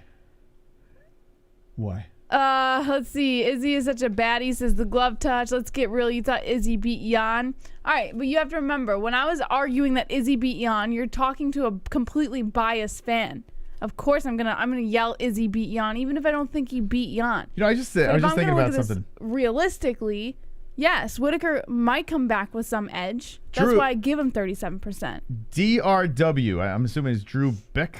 Drew Becker. Drew Becker? Yeah. How old are you, Drew? I don't know if it's Becker. I'm just assuming. Yeah, we always call him Drew Becker, though, right? I don't know why. Yeah, I don't know. But be honest, how old are you? Because I was just thinking about that comment, right? And the like BBC this comment? one wants the BBC, right? And I was thinking about it, and I'm like, I'm trying to figure out where's the age that. Well, grown men have said that before. Yeah. Yeah. Okay, I wanted to say because it's not my wheelhouse. There was like a phase when like everyone was like. I know when I'm trolling on the internet though, I can't think of like that doesn't jump in like this one wants the BBC. If a young white girl absolutely loves an African American fighter, are you not going to make a BBC joke? Well, I would make it in a way that's different than that. Like so and so wants the BBC. Like I mean, it's just they do it because it's so easy. Yeah, that makes sense. It seems too stupid easy. Yeah. Trolling because it shows your lack of intelligence, but it's easy. It's easy trolling. Drew, what's the age? Be honest. How old are you? Curious. We gotta get to the bottom of this and figure out what's the age group here because that's a weird like. Because I think about it. Like so, say, hey, what'd you do Wednesday night? Well, I was in the chat. I was trolling a little bit, you know. Saying so and so wants the BBC. but there's got to be like you can't say that with a straight face if you're over a certain age. You know what I'm saying? I think they could. I think they'd be proud of themselves for making that joke. You got to be all right. I would say, let me guess, it's got to be under 23. Or a really retarded 30-year-old. Nah, I would say under 23. What would you say the age? 11. I mean, I'm going high because honestly, 20's. You're giving 20, him, you're immature. You're giving too. him too much credit. I'm saying under 23. You're giving him too much credit, man. There's a lot of grown-ass men in here who act like fucking children. Yes. But then, like, that's weird because, like, if you think about it, like, if you start saying like weird shit in the chat room, like in a weird, bizarre but nobody chat knows it's you, so they can say whatever they want. But then, like, don't you need a cold shower afterwards? Like, no, it's nobody a little knows weird. it's you. That's so strange. Yeah, nobody. You're saying 25, 14. He won't say his age. He won't reveal his age. It's a bummer. We're just doing it. You know, listen, I'm trying to get these numbers here. I'm just trying to put my finger on the pulse of our community. Okay, so let's look at this poll.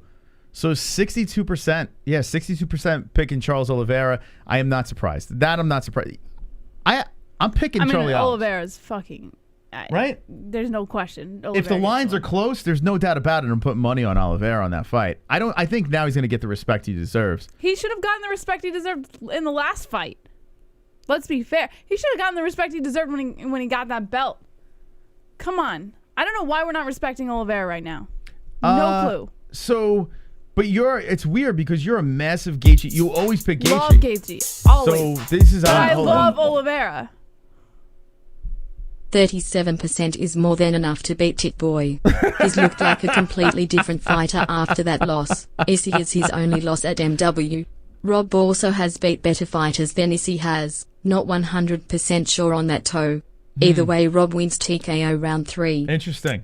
I hate to break it to you, Interesting. man. I respect your opinion, and I'm glad you're so supportive of your guy, but it's just not going to happen, man. He just said 49 in the chat. There's no way. There's no way. That's what I'm telling you, Moss. Like, you give him But too what much if credit. he is? You give him the credit of No, I'm not having giving him credit. I immaturity. just put a spotlight on that comment now. If you think about it, right? If he is indeed 49, and he went into a chat room and says so and so likes the BBC, I'm just trying to psychologically. Here's the thing. Where does that come out? In his defense, Yeah. which I don't even know why I would, but in You're his 20. defense, Yeah, but you're 25. let's say you're watching a YouTube channel. They're talking about MMA. It's a very misogynistic chat room. Yeah. Right?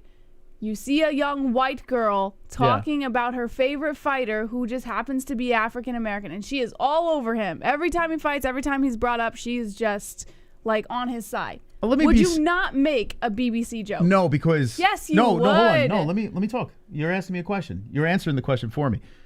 The only reason why I troll is for the show, right? So I troll in chat rooms just as promotion, right? So I go into chat rooms. If we didn't do the show, first off, I wouldn't even be in chat rooms. I wouldn't be there, right? That's But just if me. you were, I'm saying I'm if not you saying were there's in their anything wrong. position, if you Hold were on. in a chat room. Hold on. I'm not saying there's anything wrong with that. It's just me personally. I wouldn't be in, or I would just be watching the show. I wouldn't give a fuck about the chat. I wouldn't even care, right? And we do have an audience that does. And there's nothing, if we didn't have a chat room, we wouldn't have this interaction. So I'm not trying to shit on the All chat. I'm asking is, would you make that joke or not? No, because honestly, it's my whole mindset. You know how I work. Yeah, I'm 24. exactly why I think you would make that joke. Yeah, but you're 25. You're not thinking like a 44-year-old guy that has a business mind. Everything that I do, whether it's immature or not, is all business calculated. All right, let's take business out of it. Just your sense of humor. Would you not make that joke? No, that's not when I would go. I could make a BBC joke in another way that's more intelligent than she wants the BBC. Like, that's just like, it's too easy. You got to be a little, a little more Well, cerebral. that's what I'm saying, was in it's the joke. easy, yeah. Yeah, so that's what I'm saying. I'm just trying to understand the logistics of being a 49-year-old man, which I would have to believe he's not 49. I mean, there's no possible way. I think he's a grown ass man. You think he's 49? I think a lot of the people who say the immature shit in here are grown men. Oh my, yeah, well, that is true. But I'm trying to figure out. I'm trying to figure out how. Who gives a shit? Like, why are we? What are we doing? Because I am fascinated by human behavior, right? So when we started the channel, I've said this before. When we started the channel, I wanted to start a goddamn cult, right? That's what I wanted. That's what I wanted. It was all cult mentality in the beginning, right? And it worked. It worked. But it's all about understanding human behavior and what people want to talk about, what works, what doesn't work. So I do, like, when someone drops in the chat and says, just wants the BBC, I think under 23, right? I don't. But now I'm learning. I don't. I'm learning that's not the case. That's not the case. Yeah. So it's interesting. It is interesting. There are people in this chat that are in their 50s that say things that blow my mind. I'm like, what? I could point out like people from the past who were like It's interesting. fucking old as dirt, and they were saying stupid shit. It's so wild, man. I love it though. It fascinates me. There are times I'll just sit in a live chat and just try to pick and choose and figure out why are these things being said. I don't know. I love it. But keep on saying it. Coming from a Stern worshiper. Yeah, I do worship Stern. I do. But Stern capitalized off of mentally ill people. You see the connection, bud? Maybe. Wonderful. That dude just walked into that one. Anyway, Clayton, how you I doing? got bud? a childish joke for you. Knock knock. Who's there? Who's there, Clayton? We gotta wait. You gotta wait. You gotta wait for the punchline. Okay. All right. And by the way, I love everyone in the chat. Everyone knows this, but the people that take offense are who I'm having fun with. Anyway, so what do you think? So Oliveira gets the win? I think so. I think Oliveira's going to get this win. This might be one of the only other fights aside from the Khabib fight that I'm going to have to pick against Gaethje. Okay, and so go with that's Oliveira. wild. Yeah, you've been picking Gaethje in like every single Because fight. like there's something about him that is to me, and I know we've seen I wouldn't call it failure, but we've seen some downfalls from Gaethje, but I still think he's just so promising, you know? He's great. He's fun. So I'm like, I just can't let that go, like that feeling of him being promising, so I always want to choose him every fight. But in this fight, unfortunately for Gaethje, I just think Oliveira's just better, you know, like along with 61% of the people, obviously, but you know, and if Gaethje gets it done, I don't even know how I would react. That'd be the best thing ever, but I just don't see it happening. Wonderful, wonderful. Soccer. Knock knock. Who's there? Soccer. Soccer who? Okay, there we go. Thank you, Clayton. We're gonna get through this one. we're gonna get through this joke. You have any predictions? Soccer kick to the head. Right in the pussy. No, soccer kick to the head. Robert Whittaker to Izzy Adesanya. Is that what he's gonna say? Oh, I thought he was gonna go with soccer right in the pussy. That's how I'm gonna go. Sock is Israel Adesanya right in the head. Mine's funnier. Soccer right in the titty. I don't know. Soccer right in the pussy. I don't know. I'm trying to figure out what he's gonna say. Anyway. Okay. So that joke's throwing me off completely. By the way, my mind. Have you heard me? I've been like fried tonight. Yo, what's going on? Before the show, I noticed when you were talking to Erick Gonzalez. Yeah. Usually, like when you're prepping them, like before the show. For the record, behind the scenes, he spends about 5 or 10 minutes prepping the fighters before the show starts. I'm like, get ready. And usually when you're doing it, you're just like chill. You're like, all right, this is this, and then like we go into the show. And today you seemed like off. It's weird. Yeah, you seem like off your game. Why is your left eye shaking? Why is left eye? Yeah. What the hell's going on? Yeah. What is that? Why is it twitching? Hold on. Do that to the camera. It always twitches. That just freaked me the fuck out. You've seen it do that before. Oh, do that to the camera. Can you see it? Look at it. It's just like fucking fluttering. Dude, that freaked me out. Okay. Am I seeing things, or is that really happening? It always does. Okay, that. so I was off. Yeah, I don't know. You seem like but you rolled into it, but like I know. You just seemed like. You think it was a bad interview? You think I fucked up? No, you did great. You did great, Moss. Yeah, I don't know. It's weird. I go into autopilot, and I don't know what the hell I'm saying. And then I was like, I couldn't get words out today. Like I was having trouble getting words out of my mouth. Maybe you're mentally retarded. Could be. I could be mentally retarded. That's obvious. Soccer kick to Izzy's face. And new move. I got it. Predicted it, Ma. Thank you. I knew it, Clayton. Attaboy. Thank you, Clayton. Means she needs water and extra sleep. I do need extra sleep. Is that what it is? Yeah, she is tired. I have been very sleep deprived. My daughter's teething right now, so she hasn't been getting some very good sleep lately, and neither has Mama. Yeah, we're all fucked up. There's so much shit going on. But I'm good, bro. All right, so let's move on. So, all right. So you're saying Oliveira gets the win. I'm saying the same thing. Yes. Done deal. I'd rather see Gaethje win. Right? Gaethje would be more fun honestly, champ. Yeah, he'd be more fun champ. And here's the thing, though. If Gaethje beats Oliveira, which realistically is probably not going to happen, but if he beats Oliveira, does he retain the belt or maintain the belt against whoever's coming up in that division? I mean, 155 is a pretty competitive division. How long does he hold on to the belt if he does get it? How long does Gaethje hold on to the belt? He could hold on to it for a while without Oliveira there. Oliveira would come back for sure. They would do a rematch. Well, I don't know if that would be. That's not necessarily a given. Immediate rematch. I think there would be no, not immediate. But I think Oliveira would work. Now his with way Conor back. in the picture, with Conor jumping back into the game, there's nothing guaranteed at 155. And now Ghost Pepper in the game, Jesse. We got a new contender, Erick Gonzalez, who's on the show. Look out for him. Okay, so all right, we discussed that. Let's talk about the news that broke right before we went live. I don't know if you put a story on this thing, but Michael Chandler, Tony Ferguson. Would you be able to drop the poll in the chat? You got the computer right there. Yeah. All right, so 62% are saying Oliveira. Tony, I know where this one's going. Chandler versus El Kakui. When I heard this, I got little tingles. Now Dana said that it's not, the contracts aren't signed yet, but this is what they are working on. Michael Chandler fighting El Kakui, the Tony Fergs, and this is reported by the MMA Holes. They dropped it on their Twitter account. Look at this, and people are going crazy over this. This is a fight. Now, unfortunately, Gregor Gillespie does not get his El Kukui fight, but Tony Ferguson fights Chandler. And who do you got in that one, Jess? Michael Chandler, hands down. I mean, what kind of question is that? I've been saying forever that I love Tony Ferguson and I respect everything he's done in his career, but maybe it's time to wrap it up. It's not the same El Kukui anymore, and honestly, I feel like he's just a glutton for punishment at this point. You know, let's chill. Let's chill. You know, go spend time with your family, spend time with your son. You know why I think he's still doing it, honestly? Ferguson? Why? Not just because he enjoys fighting, but I think he's trying to distract himself because he's got some serious shit going on up there. And I think that he feels that if he quits fighting and he just kind of maintains a kind of low-key life at home, that he's just going to go fucking nuts. Maybe you're being a little hard on the Cuckoo. No, I love the guy. I think he's done great. I just don't know if he should continue. Why are you saying this? When you look at his... Listen, he hasn't looked... Okay, he hasn't looked great. I've been right about him the whole time. I understand. But look who he fought.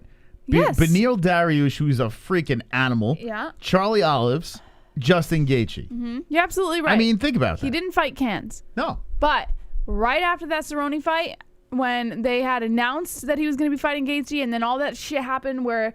that whole schizophrenic meltdown and he was on meds and shit like that, I specifically said, you're not going to see the same Tony Ferguson. And I've been right about him from the moment he came back to fight Gaethje, and then when he fought Oliveira, and then when he fought Dariush, and I'm going to be right about him again. Okay. Well, listen, you've been on a roll with this, but he has fought savages. And two of those savages, ready for this, Jesse? Defeated Michael Chandler. Think about that. Put that in your pipe and smoke it. Two of them beat Michael Chandler. Are you saying Tony has a chance? Are you using MMA math on me right now? I am saying yes. El Kukui has a chance. Now, I'm not saying it's a guaranteed lock. I'll be probably rooting for Michael Chandler. I got this little Chandler fetish. But take this into consideration. It's actually a fight that makes sense. Chandler lost those two fights. El Kukui just lost to Dariush, but he has those two guys, Olives and Gaethje. Throw them at each other. Listen. Violence. In every way do I want to see Tony Ferguson win this fight against Michael Chandler. I freaking love the guy.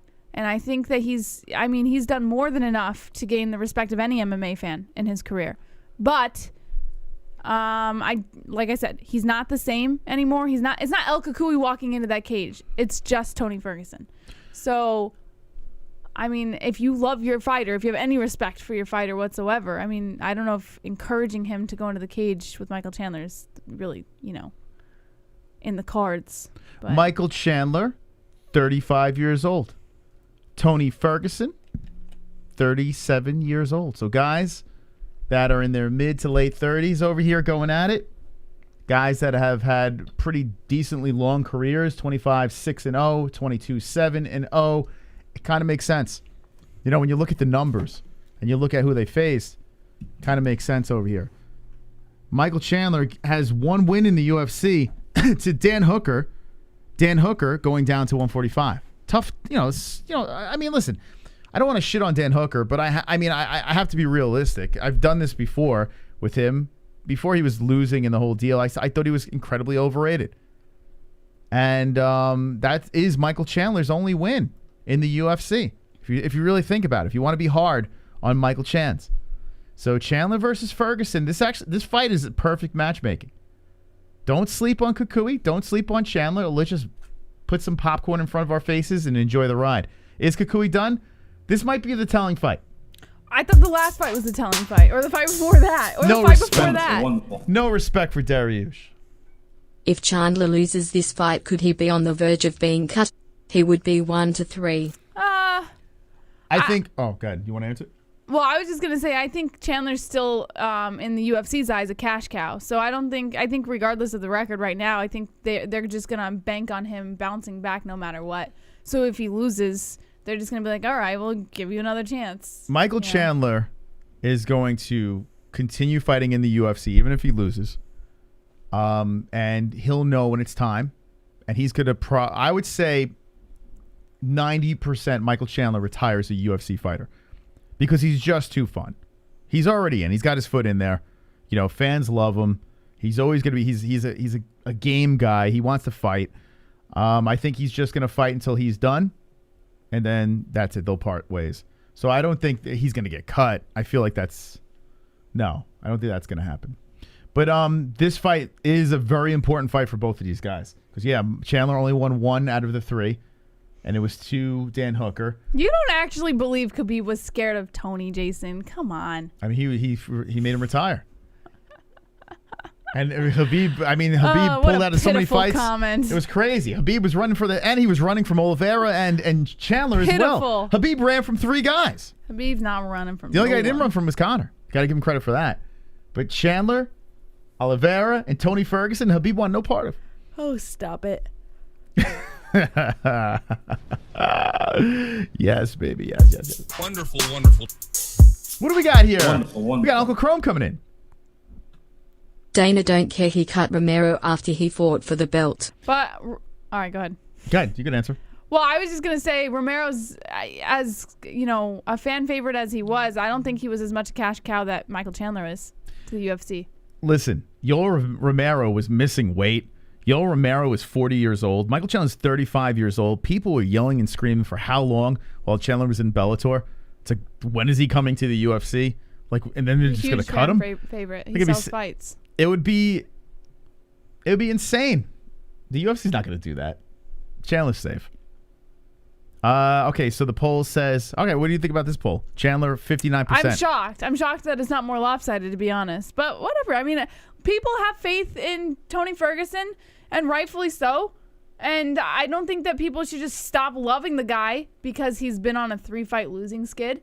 I have faith in your fighter, man, especially when he's gone through all the shit that he's gone through. Maybe he can bounce back and prove me wrong and prove other people wrong, prove the 59% wrong. Mm-hmm. But, I respect that. I respect that people, they still have faith in him. By the way, how's there 62 votes and 188 people watching? Vote away over there. We need to find out the answers tonight on the MMA Holes. As 42%. It's actually closer than I thought. I thought people that's what I was saying. But it makes sense. Tony, listen, we can't count Tony out of this fight. We can't. You just look at the resume of both guys. It's almost identical. The only thing we got here is age. And Tony does, his mental health. We don't know what it is. Jesse has it nailed. Jesse. I've called this guy since 2019. But look who he lost to. Dariush, Oliveira, and Gaethje. They're all fucking top guys. And I don't take anything away from those fights. I don't take anything away from him with those fights. It's kind of disrespectful, Jesse. Oh, stop. Very disrespectful. Now, if you go to Gaethje, you could actually shit on Gaethje a little. I mean, I'm calling him all the wrong names. Chandler, you could shit on him a little more. His only win was Dan Hooker. That was it. I mean, what in the UFC? What has he proven other than he's a fun fighter? We haven't had the signature win. I mean, what is it? You're not. Are you serious? He's fought 2 times in the UFC or 3 times. 3 times. UFC? He only beat Dan Hooker. Listen, I love Chandler. Automatically making this no. I don't understand. Who'd he beat in the UFC? Who'd he beat? Yeah, you already asked that. Yeah, no one. Absolutely no one. Tony Ferguson beat guys like Anthony Pettis. Well, Donald Cerrone, listen, Conor. Ferguson's been in the UFC longer, Moss. He beat RDA. The GOAT Kevin Lee. Someone who's only fought 3 times versus someone who's made an entire career out of fighting in the UFC. T-Bow, the guy that beat Khabib. This makes no sense. I mean, come on. It's not even a logical argument. So what I'm saying, the argument is this, and I'm playing devil's advocate right here. Okay, listen, I love Chandler. I'm probably going to pick Chandler because I'm a big fan of Michael Chandler. But you can't sleep on Ferguson. You just can't. It's disrespectful to sleep on the man who has the more established UFC career, the man who is on a 3-fight losing streak, but he's fought all savages. 2 of them beat Michael Chandler. Put some respect on Kukui's name. Let's get to the news. Okay. Starting with John Jones, Moss. I know you love talking about this guy. Well, listen, I want to talk about him when he's fighting, and well, they're talking about him versus Francis Ngannou again. So I don't know if you want to dabble in that. MMA Mania. Your favorite. But is Dana White talking about him? Not yet. So then we skip the story because if it's not about him fighting, I don't give a shit. Mm-hmm. Wonderful. Question for the hosts. Yes. What one fighter both of you are very ride or die even if they might have tarnished their record/legacy? Dudes like Chris Laban I adored even near the end of his career, for example. Listen, I mean, I think you know the answers, but go ahead. Izzy or Khabib. Yeah, there's just no other. But okay, Wonderful, wonderful. I'll piggyback. Wait, so you guys think Michael is more of a fan fav and more of a cash cow than Tony? No. They both are fun to watch, not say that. but Tony has got to be a bigger star, right? Tony isn't doing too well ATM, but Michael also hasn't been doing too good. He's only won one fight. So I never said that he was more of a cash cow than Tony. I was referencing Uncle Chrome, who came in and said the UFC doesn't care because they cut Romero, so why would they care if they cut Chandler? So my argument was, well, Chandler arguably is a bigger cash cow and fan favorite than Romero. As much of a fan favorite Romero was, he was older, he did miss weight a lot. The UFC saw a lot of red flags, a lot of holes in Romero's game, whereas Chandler has a little bit of a better opportunity here. That was my argument. Okay, hearing Jesse's side of the things here. Thank you guys for the donations. We got Uncle Chrome coming in. Same thing that happened to Askren is starting to happen to Chandler. Dudes just can't beat the top of the top guys in the UFC. You know, listen, I'm not going to shit on Chandler yet, but we haven't seen anything. You know? The one thing I could say we did see is Charles Oliveira was this close to losing that belt in that first round. Like, Michael Chandler was very close to being a champion. So we can't shit on Chandler too much. The only reason why I'm saying you got to put some respect on Tony's name is because if you're looking at the resumes here, I mean, we've got a pretty competitive fight. Now, if Chandler blows the doors off of Ferguson, then the theories are correct and we move on, right? But you know what's going to happen if Chandler beats Ferguson? Everyone's just going to say, well, Tony Ferguson is not his old self. You know, they're going to be making those excuses. And Chandler's got to beat a real competitive guy. You know, that's what they're going to say. Chandler's not going to get... He's not going to get much respect from the haters unless he puts together a nice little win streak and gets the belt, I guess. I don't know. But he's fun. He is fun. I was going to go to something here. Oh, Sonosi. That's what it was. I think I can remember some stuff. I want to jump back to his question. Ride or die. So you said Khabib, but Khabib's an easy guy to be ride or die with. The guy's never lost. And he actually, you know. So now there's rules on who my ride or die could be? His question. I'm answering his question. He says, ride or die, even if they might have tarnished their record or legacy. So I guess you can put tarnishing when Khabib had that even one. If they tarnish, they don't have to have tarnished their legacy. Then Jesse don't want to talk about this. All right, so don't say I tried. What else we got? Well, I don't understand. I know, I'm just trying to answer his question. So I was just trying to dabble back in there. But then I was going to say Khabib did have a little blip in the radar when he lost his shit with the whole Dennis McGregor thing, right? I guess that's the thing. So yeah, if you support Khabib, I mean, he was a complete terrorist in that. Yeah. Very disrespectful. I'm not biting your bait, Moss. You know, he was a very terroristic, you know, so supporting him is actually very noble. I'm kidding, guys. I'm kidding. Or am I? I don't know. Who knows? You never know. I'm never going to tell you the truth. What we got? Kamaru? Yeah, you wanted to jump 2 weight classes and whoop Jan Blachowicz' butt. Okay, Usman. What are we doing here? According to Jesse What Holland are we doing? of MMA Mania, reigning UFC welterweight champ Kamaru Usman is often compared to GSP in the ongoing best ever conversation, though Rush will always have the edge in the eyes of some fans after moving up in weight to capture the middleweight title from Michael Bisping back in late 2017. That's why Usman, who's 34 years old, is considering his own trip north, but his friendship with middleweight kingpin Israel Adesanya would force him to skip over the 185-pound weight class. Unfortunately for the Nigerian Nightmare, his dream matchup against Jan Blachowicz was ended by Glover Teixeira last October. Usman told GQ magazine, quote, "I was going to skip Israel and go fight Jan at 205. Because I'm pound for pound, I want to prove it. No matter what weight it is, I thought he was a really good matchup for me. I think I would beat him." Usman would give up 2 inches in height and reach, but typically walks around between 190 and 200 pounds when not cutting weight. That said, Blachowicz usually steps into the cage around 220 pounds after rehydrating and would hold a significant size advantage, assuming a state athletic commission would approve it. With Jorge Masvidal and Colby Covington out of the way, Usman will probably move on to defend his title against Leon Edwards at some point over the next few months. And and color me cynical, but I'm not expecting the Nigerian Nightmare to be calling out a monster like Yuri Prochazka if Denisa defeats Teixeira at UFC 274 in May. Oh boy. Listen, I'm all about Kamaru Usman. At 170, he's been fantastic. He's going to have a problem with Khamzat, in my opinion. But I've been on the Usman train from the very beginning. I think the guy is very special. I would love to see him fight Izzy. He says he won't do it because that's his brother. And he won't fight his brother. Is that a good African accent or no? You're doing great, Mom. I'm trying to do the Kamaru Usman version of the African accent, right? Yeah. Brother. I'm not going to fight my brother. So he wants to go up and fight the Polish Power? I mean, why Jan Blachowicz? You don't have the belt. Why not fight the champ? Hello? Hold on one second. I'm looking for an article. So I don't understand. And I mean, what are we doing? We're going to jump 2 weight classes? Listen, Kamaru, it would be amazing seeing Kamaru just jack up. Like, he's already, like, massive. Could you imagine him going up 2 weight classes? He's just walking in there all fucking muscle. That'd be kind of cool. I guess anything is possible, right? But I would rather see him go up in middleweight, fight Izzy. Like, that'd be wild. You got Kamaru's, He's not gonna fight Izzy. Yeah, Kamaru's ground game, Izzy's striking. I mean, that's the fight. He even said he'd skip Izzy. I know, but still, I would love to see that. All right, what about this? Ready for this? Say some miracle, some craziness happens, and it's not completely far-fetched. I mean, we're not far off here. When you got Sean Strickland fighting Hermanson very soon.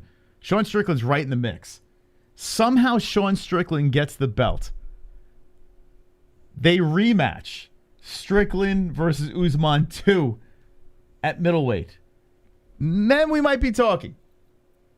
Think about it. Sean Strickland, the Savage. Strickland's not getting that belt. Sorry, guys. I know you think Izzy beats everyone, but if you don't think Izzy that beats Usman's going to fight Izzy, No, why not? It's not that I don't think. Usman said he will not fight Izzy. He will not. Like, if he was moving up, he would skip middleweight completely and fight Jan at light heavy. Misha Tate, thoughts on Tate joining Celebrity Big Brother? I don't watch Big Brother. My friend is obsessed with it, though. I don't know why. Big it's just Brother? people stuck in a room. My yeah. brother used to watch that shit. Did he? Which one? William. Oh, okay. Okay, I just wanted to know which one. I was curious. Okay. I understand.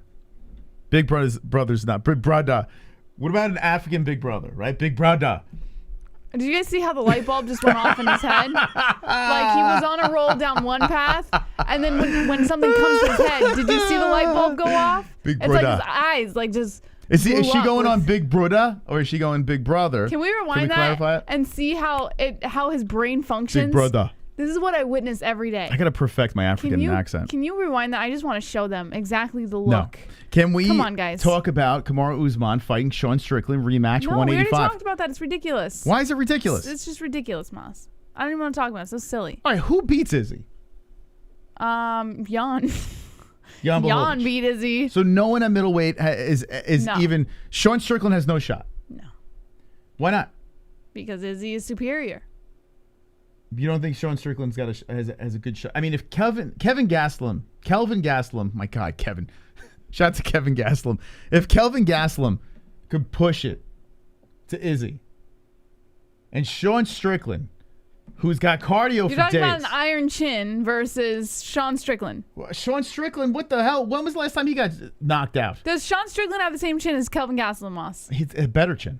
Yeah? Yeah. That's the case. Yeah, he's that guy's like granite. Okay. Although he did get knocked out in his in sparring, not too. Sean Tarzan Strickland. Mm-hmm. He has been finished though, Strickland. So Zaleski was the fight. A spinning hook kick and punches, which is very. I mean, Izzy can do that. But that was 2018, Jess. That was many moons ago. Here's the Kamaru Usman fight. People forget about this fight. By the way, wasn't this fight at 170?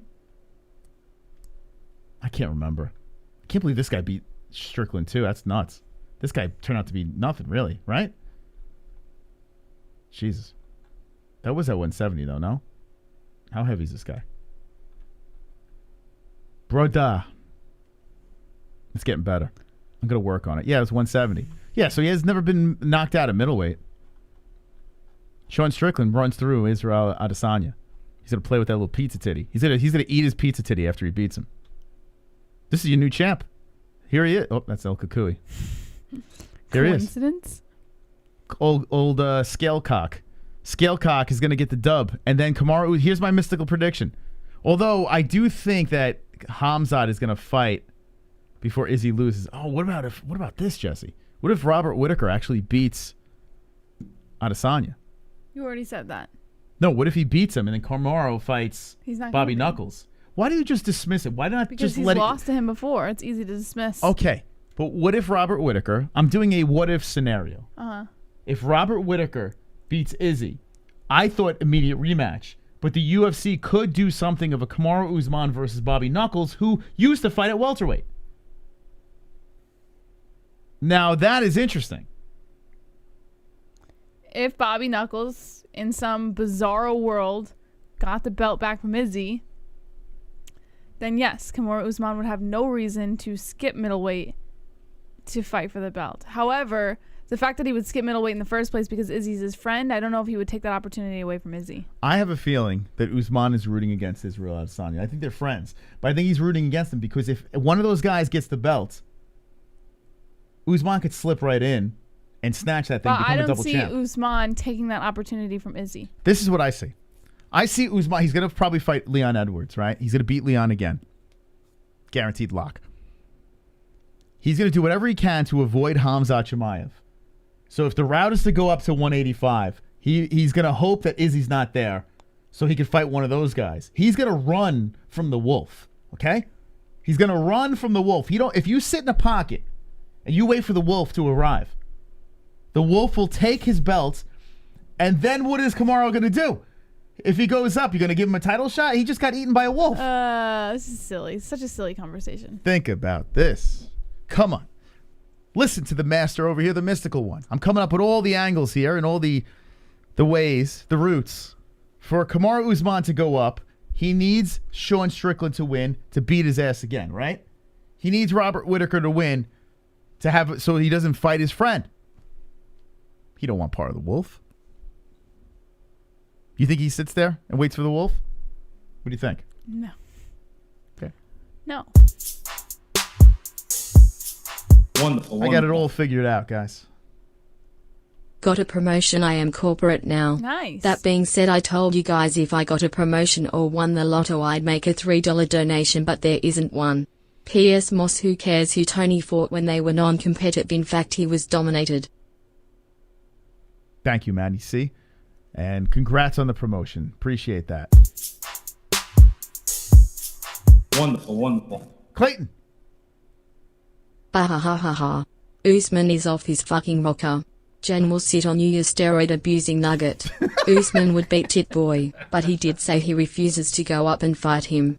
Junkies always stick together until the drugs run out. Oh my God. Clayton's been on fire tonight. Holy guacamole. Wow.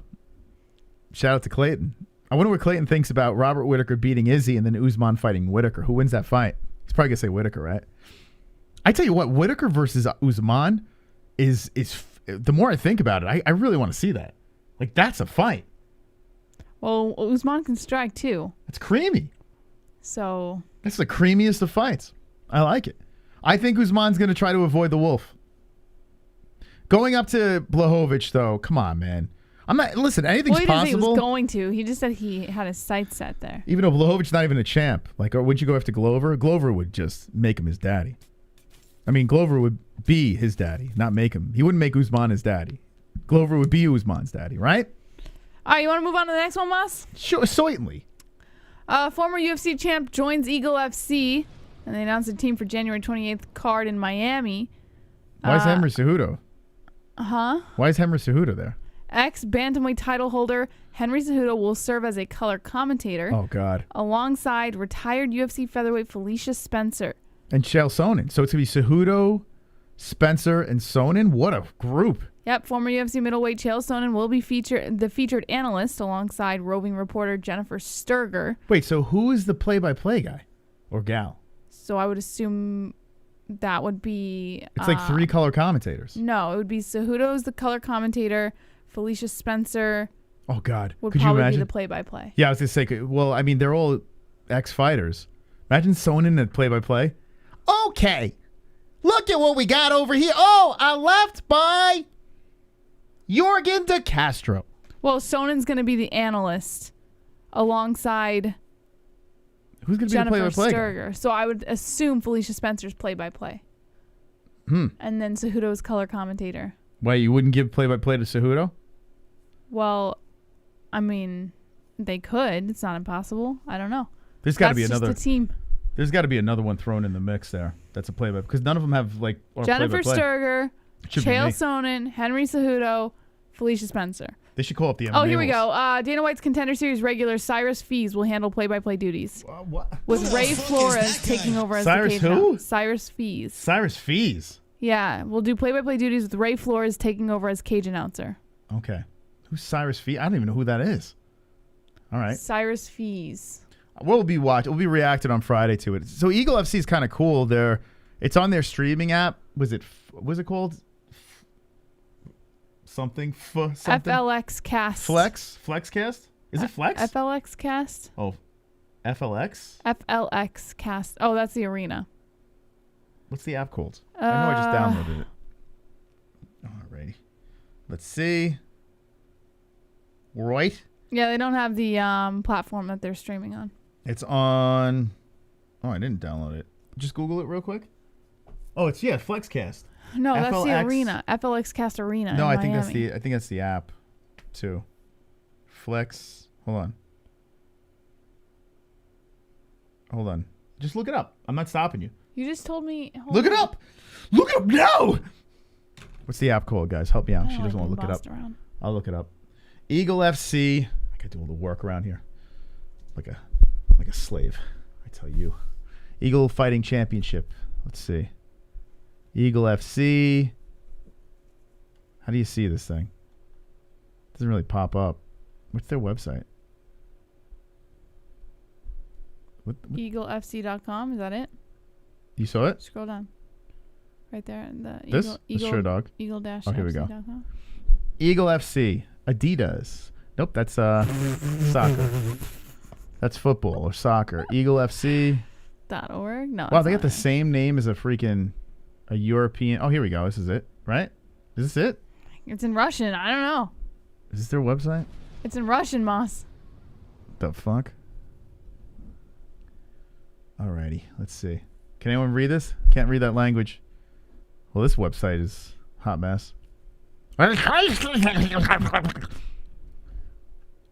read that. Okay.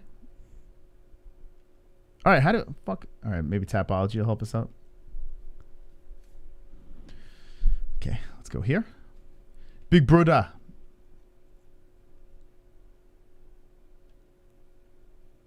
Back that ass up. Is it on here? Eagle FC. Okay. All right. This is Bigfoot Silva was supposed to be on this thing, right? But now it's Tyrone Sponge. Is that how you say his name? He's 2-0. He must be a boxer or something. Watch live and free on EagleFC.com. EagleFC.com. But there's an app. Fuck. What is the app called? Well, anyway, it is free. Whatever. It's free. There's like some app. I think it's called a Flex app or some shit like that. But it's completely free. So that's cool that they're streaming that thing. So Friday night. I don't know. That took too long. Let's look at this card. Sponge versus Karatanov. Ouch. Rashad Evans versus Checo. Oh, boy. Raymond Borg versus Cody Gibson. Actually, an interesting fight. Doomsday, John Howard versus Kuramagomedov. 9-0. Oof. Oh, boy. Doomsday got a young up-and-comer. CFFC. He was in the Contender Series. Split decision. Okay. Little Russian power over there. Magomed Alia versus Injaquani. Let's see. Here's Jorge De Castro. Recognize him. Who else? All right. We'll watch it Friday night. Let's get back to the news. There's a lot of news left. All right. We'll just blow through it quick. What is this? Nudie stuff? You can't show it on air, but they released the clip of Ngannou punching on Jackass, punching him in the nuts. Oh, yeah. I'm going to watch that. Yeah, it's literally 2 seconds long, but it's pretty funny. I'm gonna watch the poopies out of that. Did you watch it? Yeah. Without me? It's like 2 seconds long. Yeah, put it on over here. Let me see it. I'll give my live reaction. All right. It's too. I mean. I want to see the man get hit in the nuts by Ngannou. What's his name? Englund or something like that? David Englund? What's the guy's name? I don't know. I'll show this picture. Hold on. Okay, let's check it out. So it's on the MMAHoles.com. I'm going to watch him get hit in the nuts. So if I'm not mistaken, they said like a flyweight weight was going to hit him or something. Jesse lost it. Because his computer's slow as shit, Moss. There could be a major executive watching us right now saying, I want to sign these guys. And like, who is that nasty girl on the left or the right, whatever way you're looking at it? Because the computer's slow. Okay, let's see. It's got a little mohawk. Here's Johnny Knox. What do you think about Johnny Knox with the gray hair? He's rocking it pretty good. Looks great. Yeah. Here's Francis Ngannou. He's hitting the heavy bag. Fast forward to the nut shot. I don't care. It's literally going to happen right now. It's literally 2 seconds. Okay. They're showing highlights of Ngannou. It's a little loud. They told him it was a lightweight, but then he showed up and it was a heavyweight. He's like, okay, oh, here we go. He didn't hit him that hard. He didn't go full force. He hit him hard, but he didn't hit him that hard. Show it again. Let me see this thing. I mean, it doesn't feel... It can't possibly feel good, but... That's funny watching the rattle of his nuts. Oh, God. Does he have a cup on? Oh, God. Yeah, it was a cup test. Yeah, it doesn't look like it felt good anyway. Oh, God. So we just watched the clip of this man get his nuts punched. Imagine if that was like a full-blown Ngannou punch, though. Ngannou took it easy on the man, which still looks like a terrible feeling. Yeah, Francis had compassion for sure. There's no doubt about it. Still funny. Wonderful, wonderful. Clayton. When Rob beats Izzy, the UFC will give Izzy that third fight straight away because he's their golden boy. But if Rob beats him again in that third match, then I see it happening. That will be a war. Usman is a harder fight for Rob than Izzy is, I think. Oh, wow. Wow. Thank you, Clayton. Appreciate that. Okay, like that. All right, what else we got? We kind of already touched on this a little bit, but I thought, people might be interested because it's a pole dancer. She's a stripper, so... I don't think you like her. I find it like you're not too excited about her. What am I supposed to be excited about? I mean, she was bouncing the vagina off the canvas. She did a split, and she was bouncing off the canvas. Why would I not like someone because... I don't know. I feel like you're giving her a hard time. You're not into her. I put her in the fucking news. What is it? All right.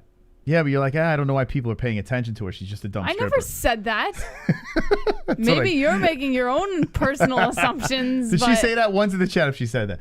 All right, so what is she... She credits her pole dancing. What is she, under a giant waffle? What is this? She's got like a big waffle over her head? Is that the blue waffle? What is that? Okay. And what is she doing here? She credits her pole dancing for her getting her first win. She says that she's hanging 30-some feet in the air on a pole. If she sweats too much, she's falling to her death, and she thinks it kind of goes hand in hand with the UFC. Only this time, she doesn't fall to her death. Someone's there to stop the fight, so she kind of has a little bit more confidence, I guess. Riveting. Thank you, Demopoulos, for your insight. So you didn't want to talk about the John Jones thing. No, I just wanted to play some sad music while I cried. Okay, here we go. Damien Maia was stabbed during a bar brawl in Sweden. What? What the hell? Yeah. Damien Maia? Was it some fan like, you bore the fuck out of me? Bam! Is he all right? Hold on, I just lost, so I got to pull it up for you. So talk about something else for a second. Oh, bloody elbow. Yeah. Who the hell? Why would you stab Damien Maia? What's going on? He seems like such a nice guy. Well, it was in Sweden, so they must have been those drinking. Crazy Swedes. Isn't it peaceful over there in Sweden? Hold on. Damien Maia gets stabbed in Sweden. Yeah. That's wild. Give me a sec. Got into it with Rolo. Rolo. So, according to Bloody Elbow's Milan Ordonez, judging by his laid-back and reserved demeanor, you likely won't perceive Damien Maia as the type to get into a bar brawl, but as the former UFC standout revealed in a recent appearance, not only did he get into a scuffle, but he was also badly hurt in the process. According to Maia, the incident happened some years ago in a bar in Sweden involving some alleged members of a gang from the Middle East. He said, I'm in the corner. What was he, a superhero? He's fighting gangs from the Middle East. Was he Team America, Team Brasilia, World Police? He's like in other clubs outside Brazil at 2 a.m. They turn on the light. 2 a.m. all lights turn on. All security guards went down to evacuate people and things like that. When I stood up, there were some guys from that gang there, and they saw me. I think it was a small town thing. The guy came at me to attack me, but not exactly attack me. He came to push me. No reason, man. They were very messy. They kind of ran the place. I was upset because my How does this story come out now? Like, wouldn't this story... I mean, he's been in the UFC for how long? I don't know. I guess now's an appropriate time to tell people. All right, no one cares about me. It's time to drop the Sweden stabbing story. I guess. He said, I was upset because my knee wasn't getting any better. I had hurt myself again in Sweden teaching class and stuff like that. When the guy came to put his hand on me, I threw an elbow at him in his face. But that elbow was so hard he didn't fall over. He just imploded in the same place. You know, do you know when a guy lands on his own leg? He imploded. By the time he fell, my first thought was, God, please help me. I hope I didn't kill this guy because it was too strong, and the guy blacked out right away. I thought, imagine I killed this guy. I'm going to be fucked, stuck in Sweden for the rest of my life.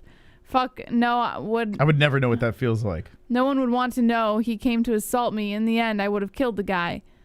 Suddenly, I see a small guy coming up beside me quietly. All this I'm talking about was in 5 or 6 seconds. I don't know, but very fast. The elbow, 2 punches. I walked backward. The guy came and hit me in the belly. This guy didn't hit me in the belly. He stabbed me, and I knew it right away. Oh, God, it's horrible. Why did I notice? Because these guys don't know how to fight. They're just making trouble. If the guy isn't a very good boxer who knows what to do, he'll never hit you in the belly. He'll hit the head. The guy will try to hurt you in the face, and as soon as it hit down there, I felt a knock, and they ran. I had this thing in my head, can't get air, can't get air. I knew that getting air could cause an embolism. That's what he was thinking about when he got stabbed? Yeah, and like I got this paranoia. What? That wouldn't even... I'd be like, I'm stabbed, motherfucker. Like, I wouldn't be thinking about, oh, my God, I'm going to get an embolism. Like, what is an embolism? It's a blood clot. I don't even know what the hell that is. He said, I still didn't know if I was stabbed. I just felt the knock, but I was suspicious.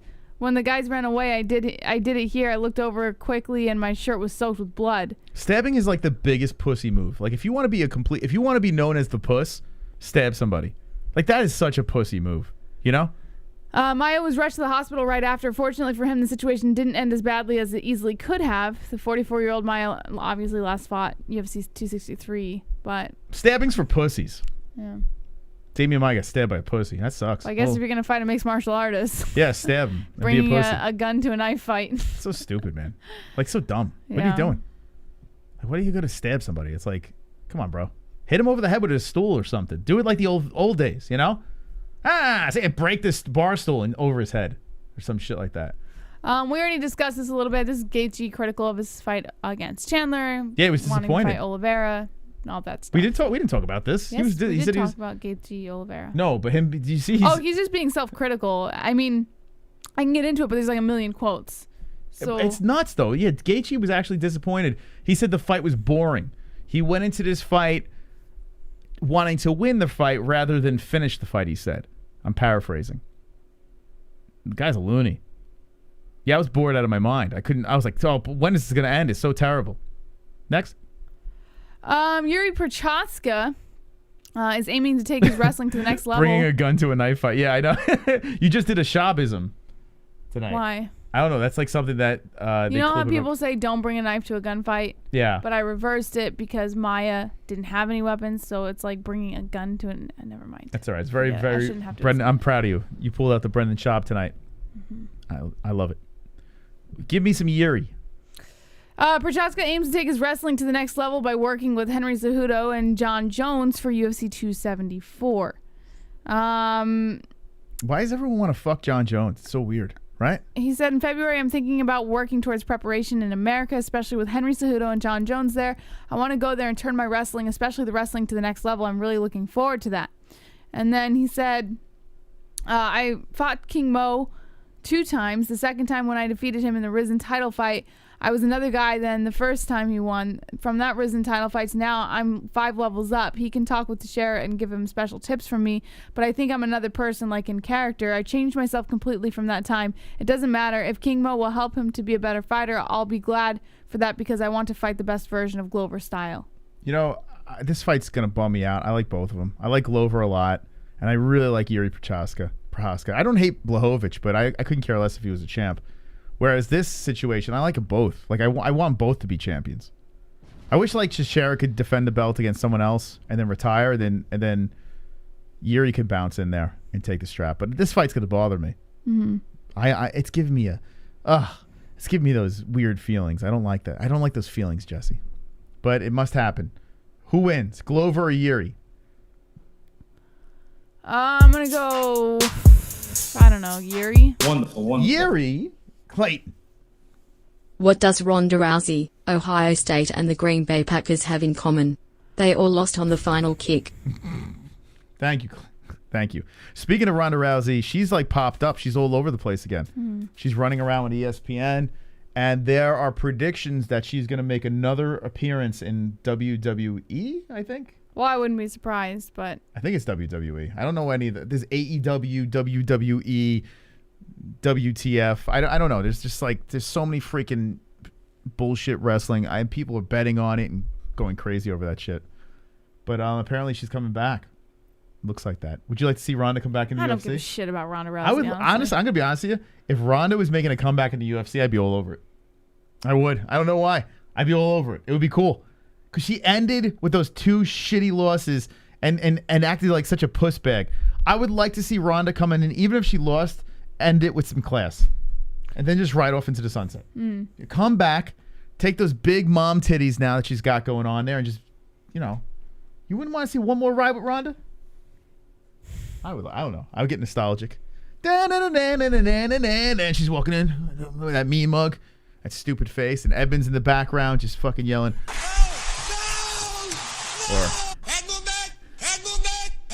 Right? You don't get chills hearing that, Jesse? Mm-hmm. Eagle FC is Friday, Fuqua Friday. And we just want to give a quick shout out to, actually I gave the shout out to sponsors, but if you want to give them another pop here, Jesse, please do so. We got mybookie.ag. Bet on all of your favorite live sports, including NFL, MLB, NBA, and pretty much everything else, including MMA and UFC, your favorite ones, using promo code MMA Holes. That's MMA HOLES at mybookie.ag with a link in the description below. That's promo code MMA Holes, and you'll receive a 100% match on your first deposit. And a huge shout out to Sheath. Why empty your pockets for generic underwear that loses comfort, quality, and style when you can slip into a pair of Sheath and get even more out of your daily wear? With Sheath underwear, you can treat your jewels like royalty as they are given their own private sanctum, keeping them secure and you in a state of bliss. Get Sheath now using the link in the description below, or go to sheathunderwear.com. That's SHEATH underwear.com to get your high quality comfort using promo code MMA Holes. That's promo code MMA HOLES for 20% off of your entire purchase. And Head Rush has the highest quality, authentic apparel for lifestyle, MMA, and action sports enthusiasts. Head over to Head Rush with the link in the description below using promo code MMA Holes. That's promo code MMA HOLES for 20% off of your entire purchase. And of course, watch all of your favorite live sports, including UFC Fight Nights and UFC pay-per-views at UFC on ESPN Plus. Use the link in the description below, and it helps us out, helps you out, and you get to watch some fights. 150 likes.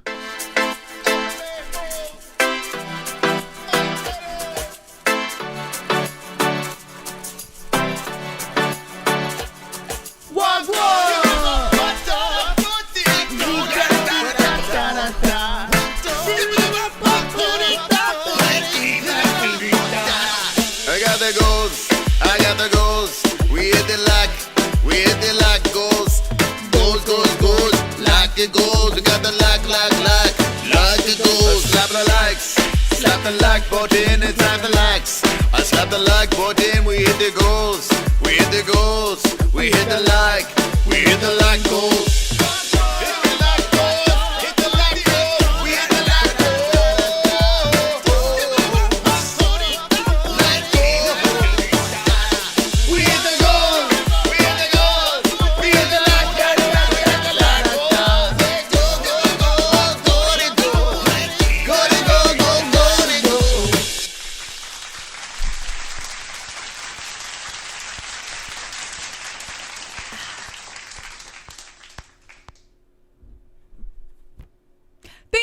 for joining us tonight. Had a blast with you guys, and we will be live again on Friday night for Fuka Friday at 10 p.m. Eastern Time. And you're right. Eagle FC, my apologies. We'll be live earlier than 10 p.m. Eastern Time. Make sure you guys hit the notification bell, hit subscribe button so you know exactly when we're live, and hit the like button, of course, for this video, because why wouldn't you? We're the best. We're the best of the best. And as always, guys, thank you guys so much for joining us tonight.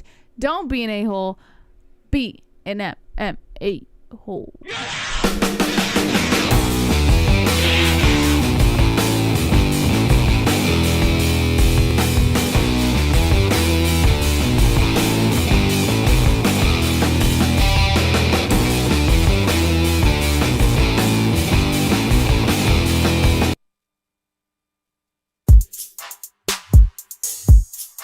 Wonderful, wonderful.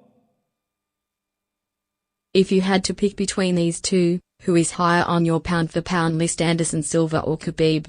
Anderson. Khabib.